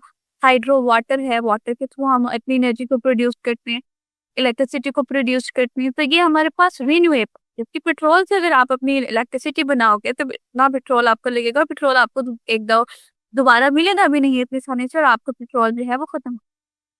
तो ये एक है कि हम अपने ट्रांजिशन को, अपनी ट्रांजिशन एनर्जी सोर्स जो हम non renewable energy sources use कर रहे हैं, हम उनको शिफ्ट करें रिन्यूएबल एनर्जी सोर्सेस के। The first one is transition to the renewable energy. हम क्या करते हैं, रिन्यूएबल एनर्जी की तरफ अपनी एनर्जी को ट्रांसमिट करते हैं, increasing the use of renewable energy sources. जो हमारे पास रिन्यूएबल एनर्जी सोर्सेज है, जैसे कि हमारे पास विंड है, सोलर है, हाइड्रो है, जियोथर्मल एनर्जी है, उसकी तरफ हम रिसोर्सेज को लेकर आए। They can help to reduce the green house gas emission, और वो आपको हेल्प करेगा कि वो हम ग्रीन हाउस इमिशन पे वो कम से कम करें। Second one is the energy efficient. हम अपनी क्या करें, एनर्जी को एफिशिएंट बनाएं। Promoting this energy efficient technologies can reduce the energy efficient का मतलब है कि हम अपनी एनर्जी को बहुत तरीके से इस्तेमाल करें। एफिशिएंसी का बेसिकली मतलब होता है तो अच्छा काम करने वाला आपके पास होता। एनर्जी एफिशिएंसी का बेसिकली मतलब होता है कि हमारे पास बेहतर से बेहतर काम, ऑफ कोर्स कि परफेक्ट तो कोई नहीं होता, लेकिन बेहतर से बेहतर हो सकता। तो एनर्जी एफिशिएंसी का मतलब है कि हमारे पास क्या है कि हम टेक्नोलॉजी ऐसे यूज करें जिसमें एनर्जी का बेहतर से बेहतर इस्तेमाल हो, जिसमें बेसिकली क्या हो, एनर्जी का बेहतर से बेहतर इस्तेमाल हो, और वो एनर्जी कंजप्शन को और उसकी जो गैस के इमिशंस हैं उनको कम करें। एनर्जी कम से ऐसी टेक्नोलॉजीज देते हैं जिनमें एनर्जी को कम यूज, देखिए एनर्जी एफिशिएंसी। तो the promoting energy efficient technologies के हम प्रमोट करते हैं एनर्जी एफिशिएंट टेक्नोलॉजी को, ऐसी टेक्नोलॉजीज को प्रमोट करें जो कि एनर्जी एफिशिएंट हो और वो एनर्जी की कंजप्शन को कम कर सके और उससे जो रिलेटेड तो उनको कम। Reduce carbon dioxide emission from transport. कि जो ट्रांसपोर्ट आपके पास के सोर्सेज हैं, पब्लिक हो के या प्राइवेट हो के या पर्सनल ट्रांसपोर्ट, अगर आपके पास किसी भी तरह के ट्रांसपोर्ट है तो उसमें आप उसको कम करो, आप प्रमोट करो साइकिल्स वगैरह को, वॉकिंग को प्रमोट करो। इससे आपको क्या होगा कि बहुत सारी एनर्जी आपकी रिड्यूस हो जाएगी। Reduce carbon dioxide emission from the transport, हम क्या करते हैं, ट्रांसपोर्ट से कार्बन डाइऑक्साइड इमिशन को कम करो। प्रमोटिंग द इलेक्ट्रिक व्हीकल्स, आपने इलेक्ट्रिक बसेस के बारे में बहुत सुना होगा, वहां पे पेट्रोल यूज नहीं होता, वो इलेक्ट्रिसिटी यूज होती है। तो हम क्या करेंगे, इलेक्ट्रिकल व्हीकल्स को प्रमोट करते हैं, पब्लिक ट्रांसपोर्ट सिस्टम को प्रमोट करते हैं, एंड प्रमोटिंग वॉकिंग को प्रमोट करते हैं, साइकिलिंग को प्रमोट करते हैं, significantly reduce the use of fossil fuel, और बहुत ज्यादा फॉसिल फ्यूल के यूज को रिड्यूस। लेकिन हमारे पास आता है एफॉरेस्टेशन एंड रीफॉरेस्टेशन। ये दो अलग अलग टर्म है। एफॉरेस्टेशन का मतलब है कि वहां पर दरख्त उगाना जहां पर पहले नहीं, और रिफॉरेस्टेशन का मतलब है दोबारा दरख्त उगाना, दोबारा फॉरेस्टेशन करना जहां ऑलरेडी आपने काट दिए थे। यानी एक दरख्त अगर आपने काट दिया है और आप उसके ऊपर दोबारा दरख्त लगा रहे हो, उसको दोबारा फॉरेस्टेशन कर रहे हो, तो वो आपकी रिफॉरेस्टेशन होगी। और अगर एक बंजर जमीन पर है, बैरल लैंड है, उस बैरल लैंड के ऊपर अगर आप कोई कर रहे हो, आपके पास कोई दरख्त वगैरह लगा रहे हो, दरख्त लगाने की कोशिश कर रहे हो, उसको बंजर जमीन को इस काबिल कर रहे हो कि वो आपके पास, या बंजर जमीन को काबिल कर रहे हो कि वो हमारे पास आपके पास वो बना सके दरख्त, उसके ऊपर लग सके, तो बेसिकली आपके पास एफॉरेस्टेशन है। तो इसमें आता है प्लांटिंग ट्री, इसको प्लांट करें, इंक्रीजिंग द प्लांटेशंस। हम क्या करते हैं, अपने प्लांटेशन को इंक्रीज कर देते हैं, वो आपको हेल्प करता है कि कार्बन डाइऑक्साइड को रिड्यूस कर सकें। तो फोटोसिंथेसिस के through this practice not only improve the air quality, इस प्रैक्टिस में से ना सिर्फ आपकी एयर क्वालिटी इंप्रूव होगी बल्कि आपकी सोल इरोजन भी कम होती है और आपकी बायोडाइवर्सिटी भी increase. Forest regeneration, looking for initiative to rehabilitate and restore damage spot. कि आप इनिशिएटिव लेकर आए, स्टार्टअप्स लेकर आए कि वो आपको रिहैबिलिटेट करके दोबारा से उसको लाइफ प्रोवाइड कर सके और रिस्टोर कर सके डैमेज फॉरेस्ट को दोबारा से बना सके। इस activity promotes the carbon sequential and wild life habitat. इससे क्या होगा कि जो कार्बन सिक्वेस्ट्रेशन क्या होती है, अब इस थिंग का नाम सिक्वेस्ट्रेशन का मतलब होती है कि अब प्लांट्स बेसिकली क्या करते हैं, वो कार्बन डाइऑक्साइड को अपने अंदर अब्जॉर्ब कर, वो जो पूरा प्रोसेस है ये कार्बन डाइऑक्साइड प्लांट क्या करते हैं, कार्बन को अपने अंदर अब्जॉर्ब कर लेते हैं, तो वो हमारा सिक्वेस्ट्रेशन कहलाता है। यानी वो सिक्वेस्ट्रेशन का प्रोसेस होता है कि किस तरह से जो फोटोसिंथेसिस है वो कार्बन को, आपके एनवायरमेंट में कार्बन है वो उसको अपने अंदर अब्जॉर्ब करते हैं। तो ये आपका सिक्वेस्ट्रेशन का प्रोसेस है। And wild life habitat, of course कि जब आप दरख्त लगाते हो तो उसके ऊपर आपके पास हैबिटेट्स भी बहुत ज्यादा आते हैं, तो आपकी फूड चेन बेहतर होता है। Next we have a sustainable land, जब अपने लैंड का बहुत अच्छे से इस्तेमाल। सस्टेनेबल एग्रीकल्चर, अच्छा एक होता है सस्टेनेबल टर्म और एक होता है नॉन सस्टेनेबल। हम ऐसी चीजें, सस्टेनेबल का बेसिकली मतलब ये होता है कि आप उसको लॉन्ग टर्म में यूज कर सको, इन फ्यूचर भी आपको यूज, यानी आज हमें ऐसी टेक्नोलॉजीज को यूज नहीं करना चाहिए या अपनी लैंड को इस तरह से यूज नहीं करना चाहिए, कोई भी हमें ऐसा काम चाहिए। आज जो आज तो हमें फायदे थे, but after 5 years, after 10 years and after a decade वो आपके लिए ही नुकसान दे गई। तो हमें ऐसा काम नहीं करना चाहिए, बल्कि हमने उस तरह से इसको यूज करना है। इवन आप अगर फैक्ट्री लगा रहे हो या अगर आप एग्रीकल्चर यूज कर रहे हो अपने लैंड का, तो आपने उसको इस तरह से यूज करना है कि वो आपको सस्टेन रख सको। सस्टेन का मतलब होता है रिटेन, बरकरार रख सको, और एट द एंड वो आपको नुकसान ना दे। यानी आज तो आप फायदा ले लोगे, अगर 10 साल बाद आपको नुकसान देगी तो क्या फायदा। तो आपने भी इस तरह से करना है, आपने प्रमोट करना है सस्टेनेबिलिटी को, प्रमोट कर sustainable agriculture, the promotion of sustainable and renewable agriculture technique. हम ऐसी एग्रीकल्चर टेक्निक्स लेकर आए जो कि रिन्यूएबल हो और कि बार बार हो सके और sustainable. Promotion of organic fertilizers, हम क्या करें, ऑर्गेनिक फर्टिलाइजर्स लेकर आए instead of chemical fertilizers. Chemical fertilizers का हम यूज ना करें, पेस्टिसाइड्स के ना, हम ऑर्गेनिक को use. This practice can reduce emission, इसकी वजह से आपके पास इमिशन रिड्यूस हो जाएगी, वाटर सप्लाई प्रोटेक्ट हो जाएगी और आपकी स्टोरेज की हेल्थ भी इम्प्रूव हो जाएगी। रिड्यूस डिफॉरेस्टेशन, डिफॉरेस्टेशन क्या मतलब है, जंगलात को काटना, फॉरेस्ट को खत्म करना, तो उसे हम कम से कम। Taking step to reduce deforestation, क्या हम किस तरह के स्टेप ले कि हमारे पास डिफॉरेस्टेशन कम से कम हो सके, और प्रमोट सस्टेनेबल लॉगिंग। सस्टेनेबल का लॉगिंग का मतलब है कि हम किस तरह से, लॉगिंग का मतलब ग्राफ का, उसको आप सस्टेनेबल बना सको and can help to promote the carbon sink. Carbon sink वो मैं आपको सिक्वेस्ट्रेशन बता रही थी कि वो कार्बन के सिंक है, अल्टीमेटली कार्बन वहां आके खत्म हो जाती है। यानी अगर आप ग्राफ लगाते हो तो कितने % कार्बन है जो खत्म हो जाएगी, यानी वो बहुत ज्यादा कार्बन को अपने अंदर एब्सॉर्ब करते हैं, तो वो हम उसको सिंक का नाम देते हैं क्योंकि वो कार्बन सिंक है। Move to a low carbon economy, transition to a hydrogen economy. जहां जहां हम पहले कार्बन डाइऑक्साइड यूज कर रहे हैं, कार्बन डाइऑक्साइड को, अगर वहां पे हम हाइड्रोजन को यूज करें अपने ट्रांसपोर्ट के अंदर, पावर प्लांट्स के अंदर, इंडस्ट्रीज के अंदर, जहां पहले हम कार्बन को यूज कर रहे थे, उसकी जगह पर अगर हम हाइड्रोजन को यूज करना चाहें तो वो आपके पास, हाइड्रोजन तो आपके नुकसान नहीं दे। हमने पोल्यूटेंट्स में कहीं हमने पोल्यूटेंट्स में कार्बन डाइऑक्साइड पड़ी, लेकिन हमने पोल्यूटेंट्स में हाइड्रोजन नहीं पड़ी, तो हाइड्रोजन आपको नुकसान नहीं दे सकता। तो हम क्या करेंगे, अल्टरनेटिव्स लेकर आएंगे, हाइड्रोजन के अल्टरनेटिव्स लेके आएंगे in the place of carbon, तो वो आपके पास अच्छी solution. Move to a low carbon, transition to a hydrogen economy. Transition क्या करता है, हाइड्रोजन इकोनॉमी की तरफ trans. Promoting the use of hydrogen, हम क्या करें, हाइड्रोजन का यूज को प्रमोट करें as a clean energy source. वहाँ पे क्लीन एनर्जी सोर्स है, वो can help to reduce the carbon dioxide, कि वो कार्बन डाइऑक्साइड को कम करता है, और इमिशन, कार्बन डाइऑक्साइड इमिशन इन ट्रांसपोर्ट इंडस्ट्री, तो क्या करता है कि अगर आपके पास ट्रांसपोर्ट है, इंडस्ट्री है, पावर प्लांट है, तो उसमें कार्बन डाइऑक्साइड की इमिशन को कम कर। The next one is circular economy. Circular economy का क्या मतलब है कि हमारे पास, जैसे हमने कहा था ना कि रिसाइकलिंग का प्रोसेस होता है, ऐसी चीजें हम लेकर आए जो कि दोबारा से दोबारा आपको उसको रिसाइकल कर सकते।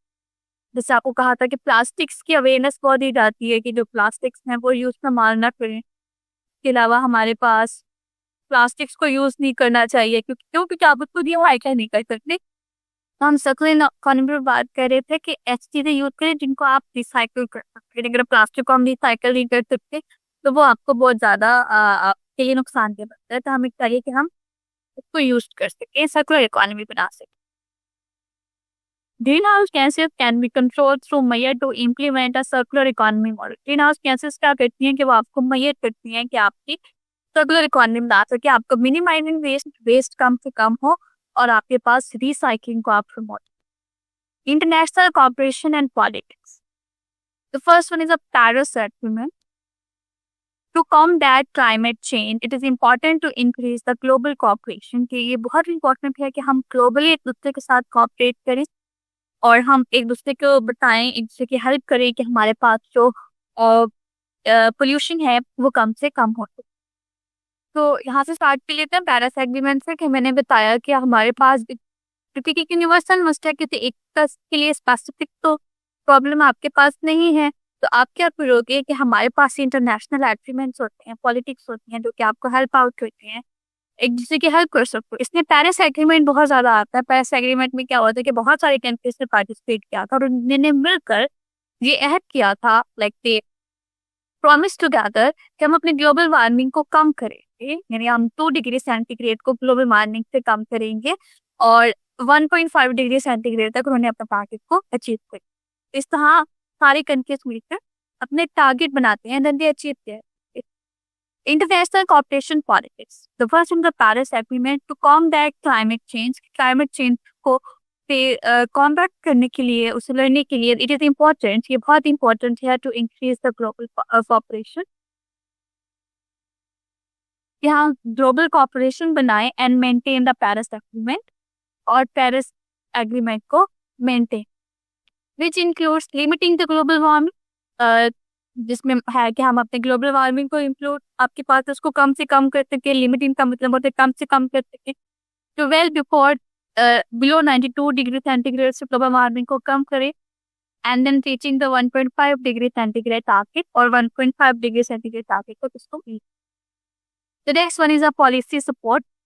Implementation of strong and effective policies. क्या हम क्या करते हैं, स्ट्रॉन्ग और इफेक्टिव पॉलिसीज बनाते हैं, such as renewable energy incentives, अच्छे एनर्जी इंसेंटिव्स हैं हम, रेगुलर इमिशंस कहते हैं, can pay the way for the visible change and promote sustainable party. तो क्या हम ऐसी पॉलिसीज बनाएं, अब आप किसी को अलाउ ही ना करो कि वो, जैसे अभी हमने एक सिचुएशन पढ़ा था, यहाँ पे गवर्नमेंट को चाहिए कि वो इनिशिएटिव लेकर, अब गवर्नमेंट अगर कह दे कि हर बात के अंदर कैटलिस्ट होना जरूरी है, कैटलिस्ट कन्वर्टर होना जरूरी है, एक पॉलिसी बना दे, जैसे आजकल हेलमेट्स का बहुत चल रहे हैं कि हमारे पास हेलमेट होने चाहिए ताकि एक्सीडेंट्स कम से कम हो सके, इंजरीज कम से कम हो सके, तो ये एक अच्छी पॉलिसी। जितना अगर हमारे पास अगर वो आपको कह दे कि हर बात के अंदर एक कैटलिस्ट कन्वर्टर होना लाजमी है, तो ऑफ कोर्स ये बहुत अच्छी पॉलिसी और आपकी इससे विजिबल चेंज आ जाएगा। It is important to note that these strategies are interrelated। ये strategies आपस में बहुत ज़्यादा interrelated। They required a holistic approach, including individuals, business and public official। of course, कि हर एक individual से लेकर businesses से लेकर और public official से लेकर वो सारा आपके पास इसमें सबके support required। However, the cooperation, education and public awareness are important to achieve meaningful results। आपकी कॉपरेशन, एजुकेशन, अवेयरनेस, ये बहुत जरूरी है कि आपके पास अच्छे रिजल्ट था। The next one is the strategies to solve the acid rain. अब तो हमने सारे पोल्यूटेंट्स पे बात कर ली कि हम पोल्यूटेंट्स को किस तरह से कम कर सकते हैं। पोल्यूटेंट्स को कम करेंगे तो एसिड रेन ऑलमोस्ट कम हो जाएगी, बट फिर भी एसिड रेन को कम करने के लिए भी हमारे पास, आपके पास काफी सारी स्ट्रैटेजीज हैं जिनसे हम एसिड रेन को कम कर सकते हैं।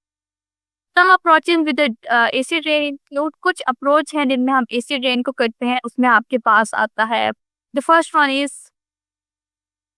Acid rain mitigation. सबसे पहले उसमें आता है इमिशन कंट्रोल। अब एसिड रेन आपके पास कौन कौन से पोल्यूटेंट से बनती है, सल्फर डाइऑक्साइड से बनती है, नाइट्रोजन ऑक्साइड से बनती है, आपके पास इंडस्ट्रियल यूनिट्स होते हैं, वहां से आपके पास पावर प्लांट से, व्हीकल्स से, इन सबको रिड्यूस कर सके ताकि वो आपकी एसिड रेन कॉज ना कर सके, और हमारे पास इमिशन को हम जितनी भी इमिशन है जो एसिड रेन की वजह बनती है हम उसको रिड्यूस करें। इमिशन कंट्रोल किस तरह से करते हैं, the measures to reduce the emission of sulfur dioxide, nitrogen oxide from the industrial units, power plant and vehicles are important for reducing the emission. This can be achieved through the introduction of anti-pollution technologies and the use of the clean fuel। क्या हम क्या करें, anti pollution technologies पे इस्तेमाल करें और clean fuel इस्तेमाल। Second one is a fuel gas desulphurisation. इस बात का क्या मतलब? फ्यूल गैस का मतलब है कि वो जो गैस, आप इसको इस तरह से कह दो कि फ्यूल गैस एक ऐसी गैस होती है, एक खास किस्म की गैस होती है कि कभी कार से निकल रही होती है या कहीं से, तो पावर प्लांट इंडस्ट्रियल तरह से एक गैस निकल रही होती है, इसकी सल्फर बहुत ज्यादा हो। अब आपका क्या काम है कि वो जो गैस आप हवा में, ऑफ कोर्स कि आपके एटमॉस्फेयर में वो एंटर कर रही है, तो आपको क्या करना चाहिए कि आप उसमें सल्फर रिमूव कर दो। डीसल्फराइजेशन, यानी डी का मतलब मैंने आपको बताया था, डी कहीं पे भी यूज हो जाए तो वो आपके पास सल्फर सल्फर डी का मतलब रिमूव है, तो डीसल्फराइजेशन मीन्स कि आपकी जो सल्फर है वो रिमूव हो। Fuel gas desulphurisation system such as wet और dry scrubbers in the power plant industrial units के हम क्या कर सकते हैं पावर प्लांट के अंदर और इंडस्ट्रियल यूनिट्स के अंदर हम वेट और ड्राई स्क्रबर्स को यूज, लेकिन रिमूव सल्फर डाइऑक्साइड, तो सल्फर डाइऑक्साइड को रिमूव करते हैं from the fuel gases before they are release into atmosphere. Atmosphere से रिलीज करते हैं, अब कट डाउन कर देते हैं एटमॉस्फेयर से रिलीज होने को पर। Second one is low sulphur fuel. हम ऐसे फ्यूल्स के इस्तेमाल का फर्स्ट था। Promoting low sulfur fuels can also minimizes कि हम low sulfur fuels लेकर आएंगे, वो आपको minimize करेगा the amount of sulfuric acid को। यदि ऐसे fuels लेकर आए, ऐसे फ्यूल्स लेके आए जिनमें सल्फर आपके पास कम से कम हो, तो वो हम सल्फ्यूरिक एसिड की अमाउंट को मिनिमाइज करेगा एटमॉस्फेयर के अंदर और एसिड रेन पास करेगी। लेकिन जो प्रॉब्लम हम सॉरी जो सोल्यूशन हम पढ़ के आए थे कैटालिटिक कन्वर्टेड व्हीकल्स के, हम अपने व्हीकल्स के अंदर कैटालिटिक कन्वर्टर्स को use, the promotion of catalytic converters in a vehicle exhaust, कि हम क्या करते हैं व्हीकल एग्जॉस्ट सिस्टम के अंदर, हमारे पास जितने व्हीकल्स हैं उनमें जो एग्जॉस्ट सिस्टम है उनके अंदर हम कैटालिटिक कन्वर्टर्स को यूज करें। It can reduce the emission of harmful gases, जिससे आपकी क्या होगी कि हार्मफुल गैसेस की जो इमिशन है वो कम हो जाएगी। वोलेटाइल ऑर्गेनिक कंपाउंड्स की इमिशन भी आपके पास कम हो जाएगी। कन्वर्टर्स ने आपके पास of course contain the catalyst of this platinum, palladium and rhodium which can transform the harmful gases into the less harm, जो कि आपके हार्मफुल गैसेस को लेस हार्मफुल गैसेस में कन्वर्ट। अब नेक्स्ट आपका फोटोसिंथेसिस है। You all know about the photosynthesis, आपने bio में बहुत डिटेल से इसको पढ़ा था, यहाँ पे हम थोड़ा सा डिस्कस करेंगे कि ये बायोकेमिकल प्रोसेस है। इसमें क्या होता है कि प्लांट क्या करते हैं, कार्बन डाइऑक्साइड को लेता है, इन्वायरमेंट से कार्बन डाइऑक्साइड लेगा, उसके बाद वाटर लेगा, उसमें से क्लोरोफिल प्रेजेंट होना चाहिए और लाइट प्रेजेंट, इन सब चीजों की मौजूदगी में वो कार्बन डाइऑक्साइड को ग्लूकोज में कन्वर्ट करते हैं और वो जो ग्लूकोज है वो फिर हम यूज करते हैं। फोटोसिंथेसिस द बायोकेमिकल प्रोसेस, कि हमारे पास जो हमारा फोटोसिंथेसिस है वो एक बायोकेमिकल प्रोसेस है in which plant use the solar energy, जिनमें जो प्लांट हैं वो सोलर एनर्जी को यूज करते हैं to convert the carbon dioxide and water into the glucose. वो क्या करेंगे, कार्बन डाइऑक्साइड और वाटर को ग्लूकोज में कन्वर्ट करेंगे in the presence of chlorophyll की फॉर्म।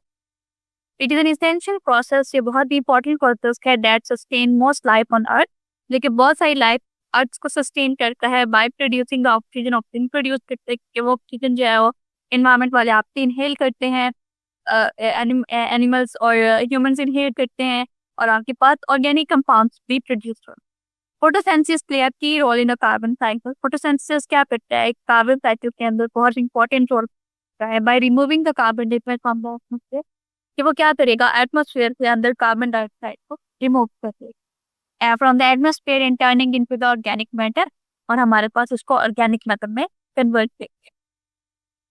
नेक्स्ट हमारे पास आता है personal protective measures against pollution. एक तो ये तो आपकी वो हो गया ना, जो अपनी गाड़ियों में ले सकते हो, संभाल ले सकते हो। सेकेंडली आप अपने लिए क्या कर सकते हो, I have a pollution and I have an acid rain, तो मैं एक पर्सनली एक इंडिविजुअल अपने लिए क्या कर, तो यहाँ पे हम पर्सनल प्रोटेक्टिव मेजर्स की बात करते हैं कि अगर पोल्यूशन में है तो एक पर्सनली आप क्या क्या कर सकते हो। How to reduce personal exposure to the harmful pollutants, कि आप अपना पर्सनल एक्सपोजर हार्मफुल पोल्यूटेंट से कम, बहुत सारे टूल्स हैं, टेक्निक्स हैं जो कि आप इम्प्लॉय कर सकते हो। The first one is a mask and respiratory protection. आप मास्क भी यूज करो, प्रोड्यूस को यूज करो, जिससे क्या होगा कि आपके पास आपका जो पोल्यूटेंट है, डस्ट है, स्मोक है, उसके आपका कम से कम। N95 mask are design to filter out particles. N95 mask को इस तरह से डिजाइन किया गया है कि हम पार्टिकल्स को फिल्टर आउट करते हैं, जिसमें आपके पास पोल्यूटेंट्स होते हैं, जिसमें आपके पास डस्ट है, स्मोक है और कुछ एयरबॉर्न कैंटिकल्स भी। एक तो वो जो हम नॉर्मली यूज कर रहे होते हैं वो जो रेड ब्लैक वाले, व्हाइट वाले और ब्लू वाले, वो N95।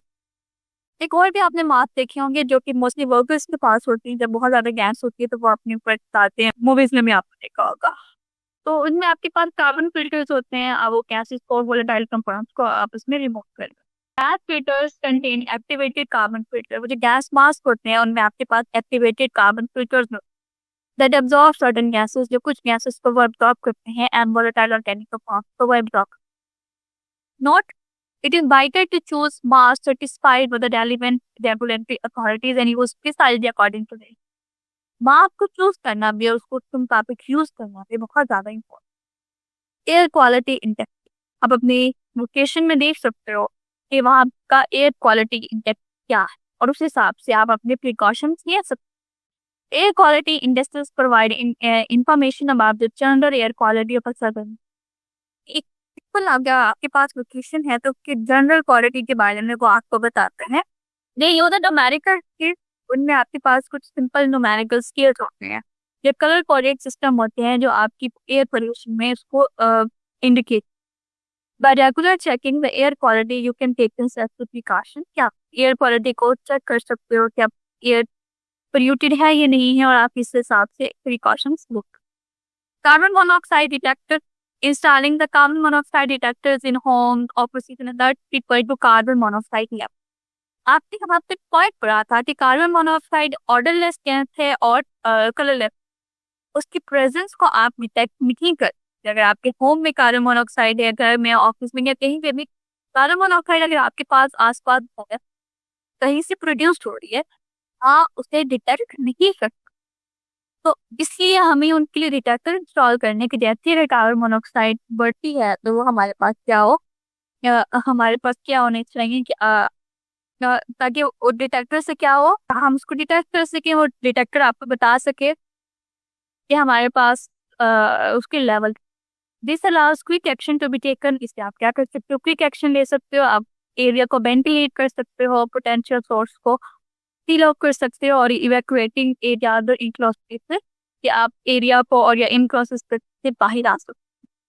Then we have a risk factor, ये आज हम पढ़ेंगे कि हम अगर फॉर एग्जांपल ये सारे के सारे मेजर्स नहीं लेते हैं, हम अपनी एयर को कंट्रोल नहीं करते, उसमें पोल्यूशन को कंट्रोल नहीं करते, तो हमारे पास क्या क्या फैक्टर्स हो सकते हैं। High risk life situation that can B cause respiratory problems, हमारे पास जो हाई रिस्क हाई खतरे वाली सिचुएशन है जिसकी वजह से हमें रिस्पायरेटरी प्रॉब्लम्स भी हो सकती हैं and reduce the quality of life, जिसकी वजह से म्यार ज़िंदगी भी आपका कम से कम हो सकता है। एंड लाइफ एक्सपेक्टेंसी इंक्लूड, इन सब में ये सारी चीज़ें आती हैं। First of all long term exposure to pollutants, कि अगर आप प्रोटेक्टिव मेजर्स नहीं लेते हो या अगर आप जो अपने पोल्यूटेंट्स के साथ या इवन आप अपने पोल्यूटेंट्स को कंट्रोल नहीं करते हो, तो आपके साथ क्या क्या हो सकता है। अब बहुत लंबे अरसे तक अगर हम पोल्यूटेंट्स के दरमियान में रहें, so breathing in the pollutant air, अगर हम पोल्यूटेड एयर में सांस लेते हैं कंटेनिंग नाइट्रोजन ऑक्साइड, जिसमें आपके पास नाइट्रोजन के ऑक्साइड्स हैं, सल्फर के ऑक्साइड्स हैं, पर्टिकुलरेट मैटर हैं, ओजोन है और दूसरे हार्मफुल पोल्यूटेंट्स हैं, it can damage the respiratory system, और वो हमारे रिस्पायरेटरी सिस्टम को बहुत इजीली डैमेज कर सकते हैं। It can contribute to the respiratory diseases, इसमें आपके पास बहुत सारे रिस्पायरेटरी डिसीजेस हो सकती हैं, जिसमें आपके पास एस्थमा है, लंग्स कैंसर है and chronic obstructive pulmonary disease, pulmonary disease आपके लंग्स की डिसीज है, तो ये सारे के सारे आपको लंग्स की डिसीज हो सकती हैं, इतनी सीवियर हो सकती हैं कि that you can cause the lung cancer age. Next आपके पास smoking, tobacco is another important risk factor for respiratory disease. Respiratory diseases के लिए भी आपके पास टोबैको एक बहुत ही इम्पोर्टेंट रिस्क फैक्टर है। इट डैमेजेस द लंग्स, ये आपके लंग्स को डैमेज करता है, और एयरवेज, एयरवेज का मतलब है जहाँ जहाँ से हवा गुजरेगी। अब ऑफ कोर्स कि इवन वो हवा पोल्यूटेड है तो जहाँ जहाँ से वो गुजरेगी वो वहाँ वहाँ पे डैमेज कॉज करना स्टार्ट कर देगी। This can cause the risk of chronic obstructive pulmonary disease, chronic का मतलब है बहुत खतरे वाली, ऑब्स्ट्रक्टिव जो कि डैमेज कर देती है, स्ट्रक्चर को डैमेज कर देती है, पल्मोनरी डिसीज कि हम जो है इस तरह के लंग डिसीज लेकर आए, and lung cancer. Cigarette smoke is also harmful to non smokers, even though, अगर आपको पता है, ये तो आपको बात पता है कि एक पैसिव स्मोकिंग होती है और एक एक्टिव स्मोकिंग होती है। पैस एक्टिव का मतलब होता है जो सिगरेट पी रहा है, लेकिन फॉर एग्जांपल अगर आपके साथ बैठा हुआ सिगरेट पी रहा है तो वो आपको भी नुकसान देगा। तो ये आप, अगर आप नॉन स्मोकर हैं, सिगरेट नहीं पीते हैं, लेकिन फिर भी सिगरेट का धुआं आपको नुकसान दे सकता है। नेक्स्ट हमारे पास आता है इनडोर पोल्यूशन, कि ऑफ कोर्स कि अगर हम बाहर जाएं तो ठीक है, लेकिन अगर हम घर में रहें तो भी आपको प्रॉब्लम हो सकती है। Living in a home with a poor ventilation, ventilation का मतलब है कि जहाँ पर आपके हवा इतनी बेहतर ना हो सके, हवा का, आपको पता है वेंटिलेशन आपके पास हवा सही तरह से नहीं हो रही होती। मोल्ड, डस्ट, माइट्स, पेट्स भी आपको पता है पोल्यूशन काज करते हैं बहुत ज़्यादा। And house hold chemicals can cause respiratory problems, और इवन दो बहुत सारे हाउस होल्ड केमिकल्स भी रिस्पायरेटरी को काज करते हैं, जिनमें आपके पास एलर्जीज होती हैं और एजमा होते हैं। Then we have allergens, allergens का मतलब है ऐसी चीज़ें जो एलर्जी काज करती हैं। इसमें आपके पास पेट की होते हैं सारे, पेट आपकी बहुत ज़्यादा एलर्जी काज करते हैं। प्रोलॉन्ग एक्सपोजर, प्रोलॉन्ग का मतलब है बहुत ज़्यादा, बहुत देर तक अगर आप एक्सपोज करते हैं खुद को टू एलर्जेंस। एलर्जेंस से जैसे कि आपके पास पोलन होते हैं, मोल्ड स्पोर्स होते हैं, आपके पास पेट डेंटर होते हैं, डस्ट होते हैं, and pet denter can cause respiratory allergies and asthma. ये सारे के सारे क्या करते हैं, रिस्पायरेटरी प्रॉब्लम्स को काज करते हैं। Then we have a climate change, climate change जैसे आपके पास क्लाइमेट बहुत चेंज हो रहा है, क्लाइमेट चेंज एयर क्वालिटी को अफेक्ट करता है, which can worsen the respiratory problems, जिसकी वजह से आपकी रिस्पायरेटरी प्रॉब्लम्स बहुत ज़्यादा नुकसान हो जाती हैं। एयर पोल्यूशन आपकी इंक्रीज हो जाती है। फॉरेस्ट फायर्स आपकी इंक्रीज, इतना टेम्परेचर होता है, आपको पता है कुछ इलाकों में इतना टेम्परेचर होता है कि उनके यहाँ खुद ब खुद आग लगना स्टार्ट हो जाती है, उनके फॉरेस्ट में खुद ब खुद आग लगना स्टार्ट हो जाती है। राइजिंग टेम्परेचर, टेम्परेचर बहुत ज़्यादा बढ़ रहा है, और change in the pollen season can Wars the respiratory system, और जो पोलन सीजन है उसमें चेंज आपके रिस्पायरेटरी सिस्टम को अ, बहुत ज़्यादा बुरा कर सकता है। It is important to take protective measures, ये बहुत ज़रूरी है कि आप प्रोटेक्टिव मेजर लें, such is reducing the exposure to the pollutants, कि आप पोल्यूटेंट्स में कम से कम जाएं, स्मोकिंग को क्विट करें, स्मोकिंग ना करें और ऐसे एरिया में भी जाएं या उन लोगों के पास भी ना जाएं जो स्मोकिंग करते हैं। Maintain good indoor air quality को मेंटेन करते हैं, और वेयरिंग मास्क और मास्क पहनते हैं। It is important to take protective measures, protective measures लेना बहुत ज़रूरी है, जैसे कि आप पोल्यूटेंट्स में कम से कम जाएं, स्मोक को क्विट करें, गुड क्वालिटी एयर क्वालिटी को मेंटेन करें और मास्क पहनें। तो उम्मीद है अब आपको ये पूरा टॉपिक समझ आ गया होगा एंड इससे आपकी एग्जाम की तैयारी मुकम्मल हो गई है। वापसी कमेंट सेक्शन में हमने यहाँ पे फ्री के नोट्स डाले हुए हैं टॉपर बच्चों के, तो वो नोट्स जाके आप गूगल ड्राइव की लिंक से वसूल कर लें। और अब बात आती है एंड ऑफ चैप्टर क्वेश्चंस की। ये हम यूट्यूब पे नहीं कराते। ये आप देख रहे हैं हमारे इतने बच्चों के मार्क्स क्यों आए, वो इसलिए क्योंकि आपको कॉन्सेप्ट आता है लेकिन उसका जवाब नहीं लिखना आता, इसलिए बहुत सारे बच्चों के मार्क्स नहीं आते। शॉर्ट आंसर लॉन्ग आंसर के जवाब कैसे लिखते हैं, पेपर पे लिखते कैसे, पेपर अटेम्प्ट कैसे करते हैं। इसलिए तो हमारी रिवीजन बैच आई हुई है। रिवीजन बैच में हम आपको सिखाते हैं कि जवाब कैसे लिखते हैं, पेपर कैसे अटेम्प्ट करते हैं। ये कोई नहीं सिखाता आपको पूरे पाकिस्तान में। और साथ में हम आपको 3 गेस्ट पेपर देते हैं, जिससे हमारा आधे से ज़्यादा 70% पेपर तो लग ही जाता है। तो इसलिए तो हमारे इतने सारे बच्चे हैं जिनके 90% से ज़्यादा मार्क्स आ जाते हैं। तो अगर आप हमारी रिवीजन बैच ज्वाइन करना चाहते हैं ताकि आपके भी 90% से ज़्यादा मार्क्स आएँ, तो आप ज्वाइन कर सकते हैं। पाकिस्तान की बेस्ट फैकल्टी है यहाँ पे। 800 रुपये आपने ये दे दिए, 2 महीने हम आपको A to Z सारी तैयारी करा लेंगे। और अगर आप सारे सब्जेक्ट्स के लेना चाहते हैं तो ये 3000 रुपये होंगे 7 सब्जेक्ट्स के। तो आप हमें इस व्हाट्सएप नंबर पे मैसेज कर लें, हम आपको रिवीजन बैच में ऐड कर लेंगे और आपको सिखाएंगे कि बोर्ड में टॉप कैसे करते हैं।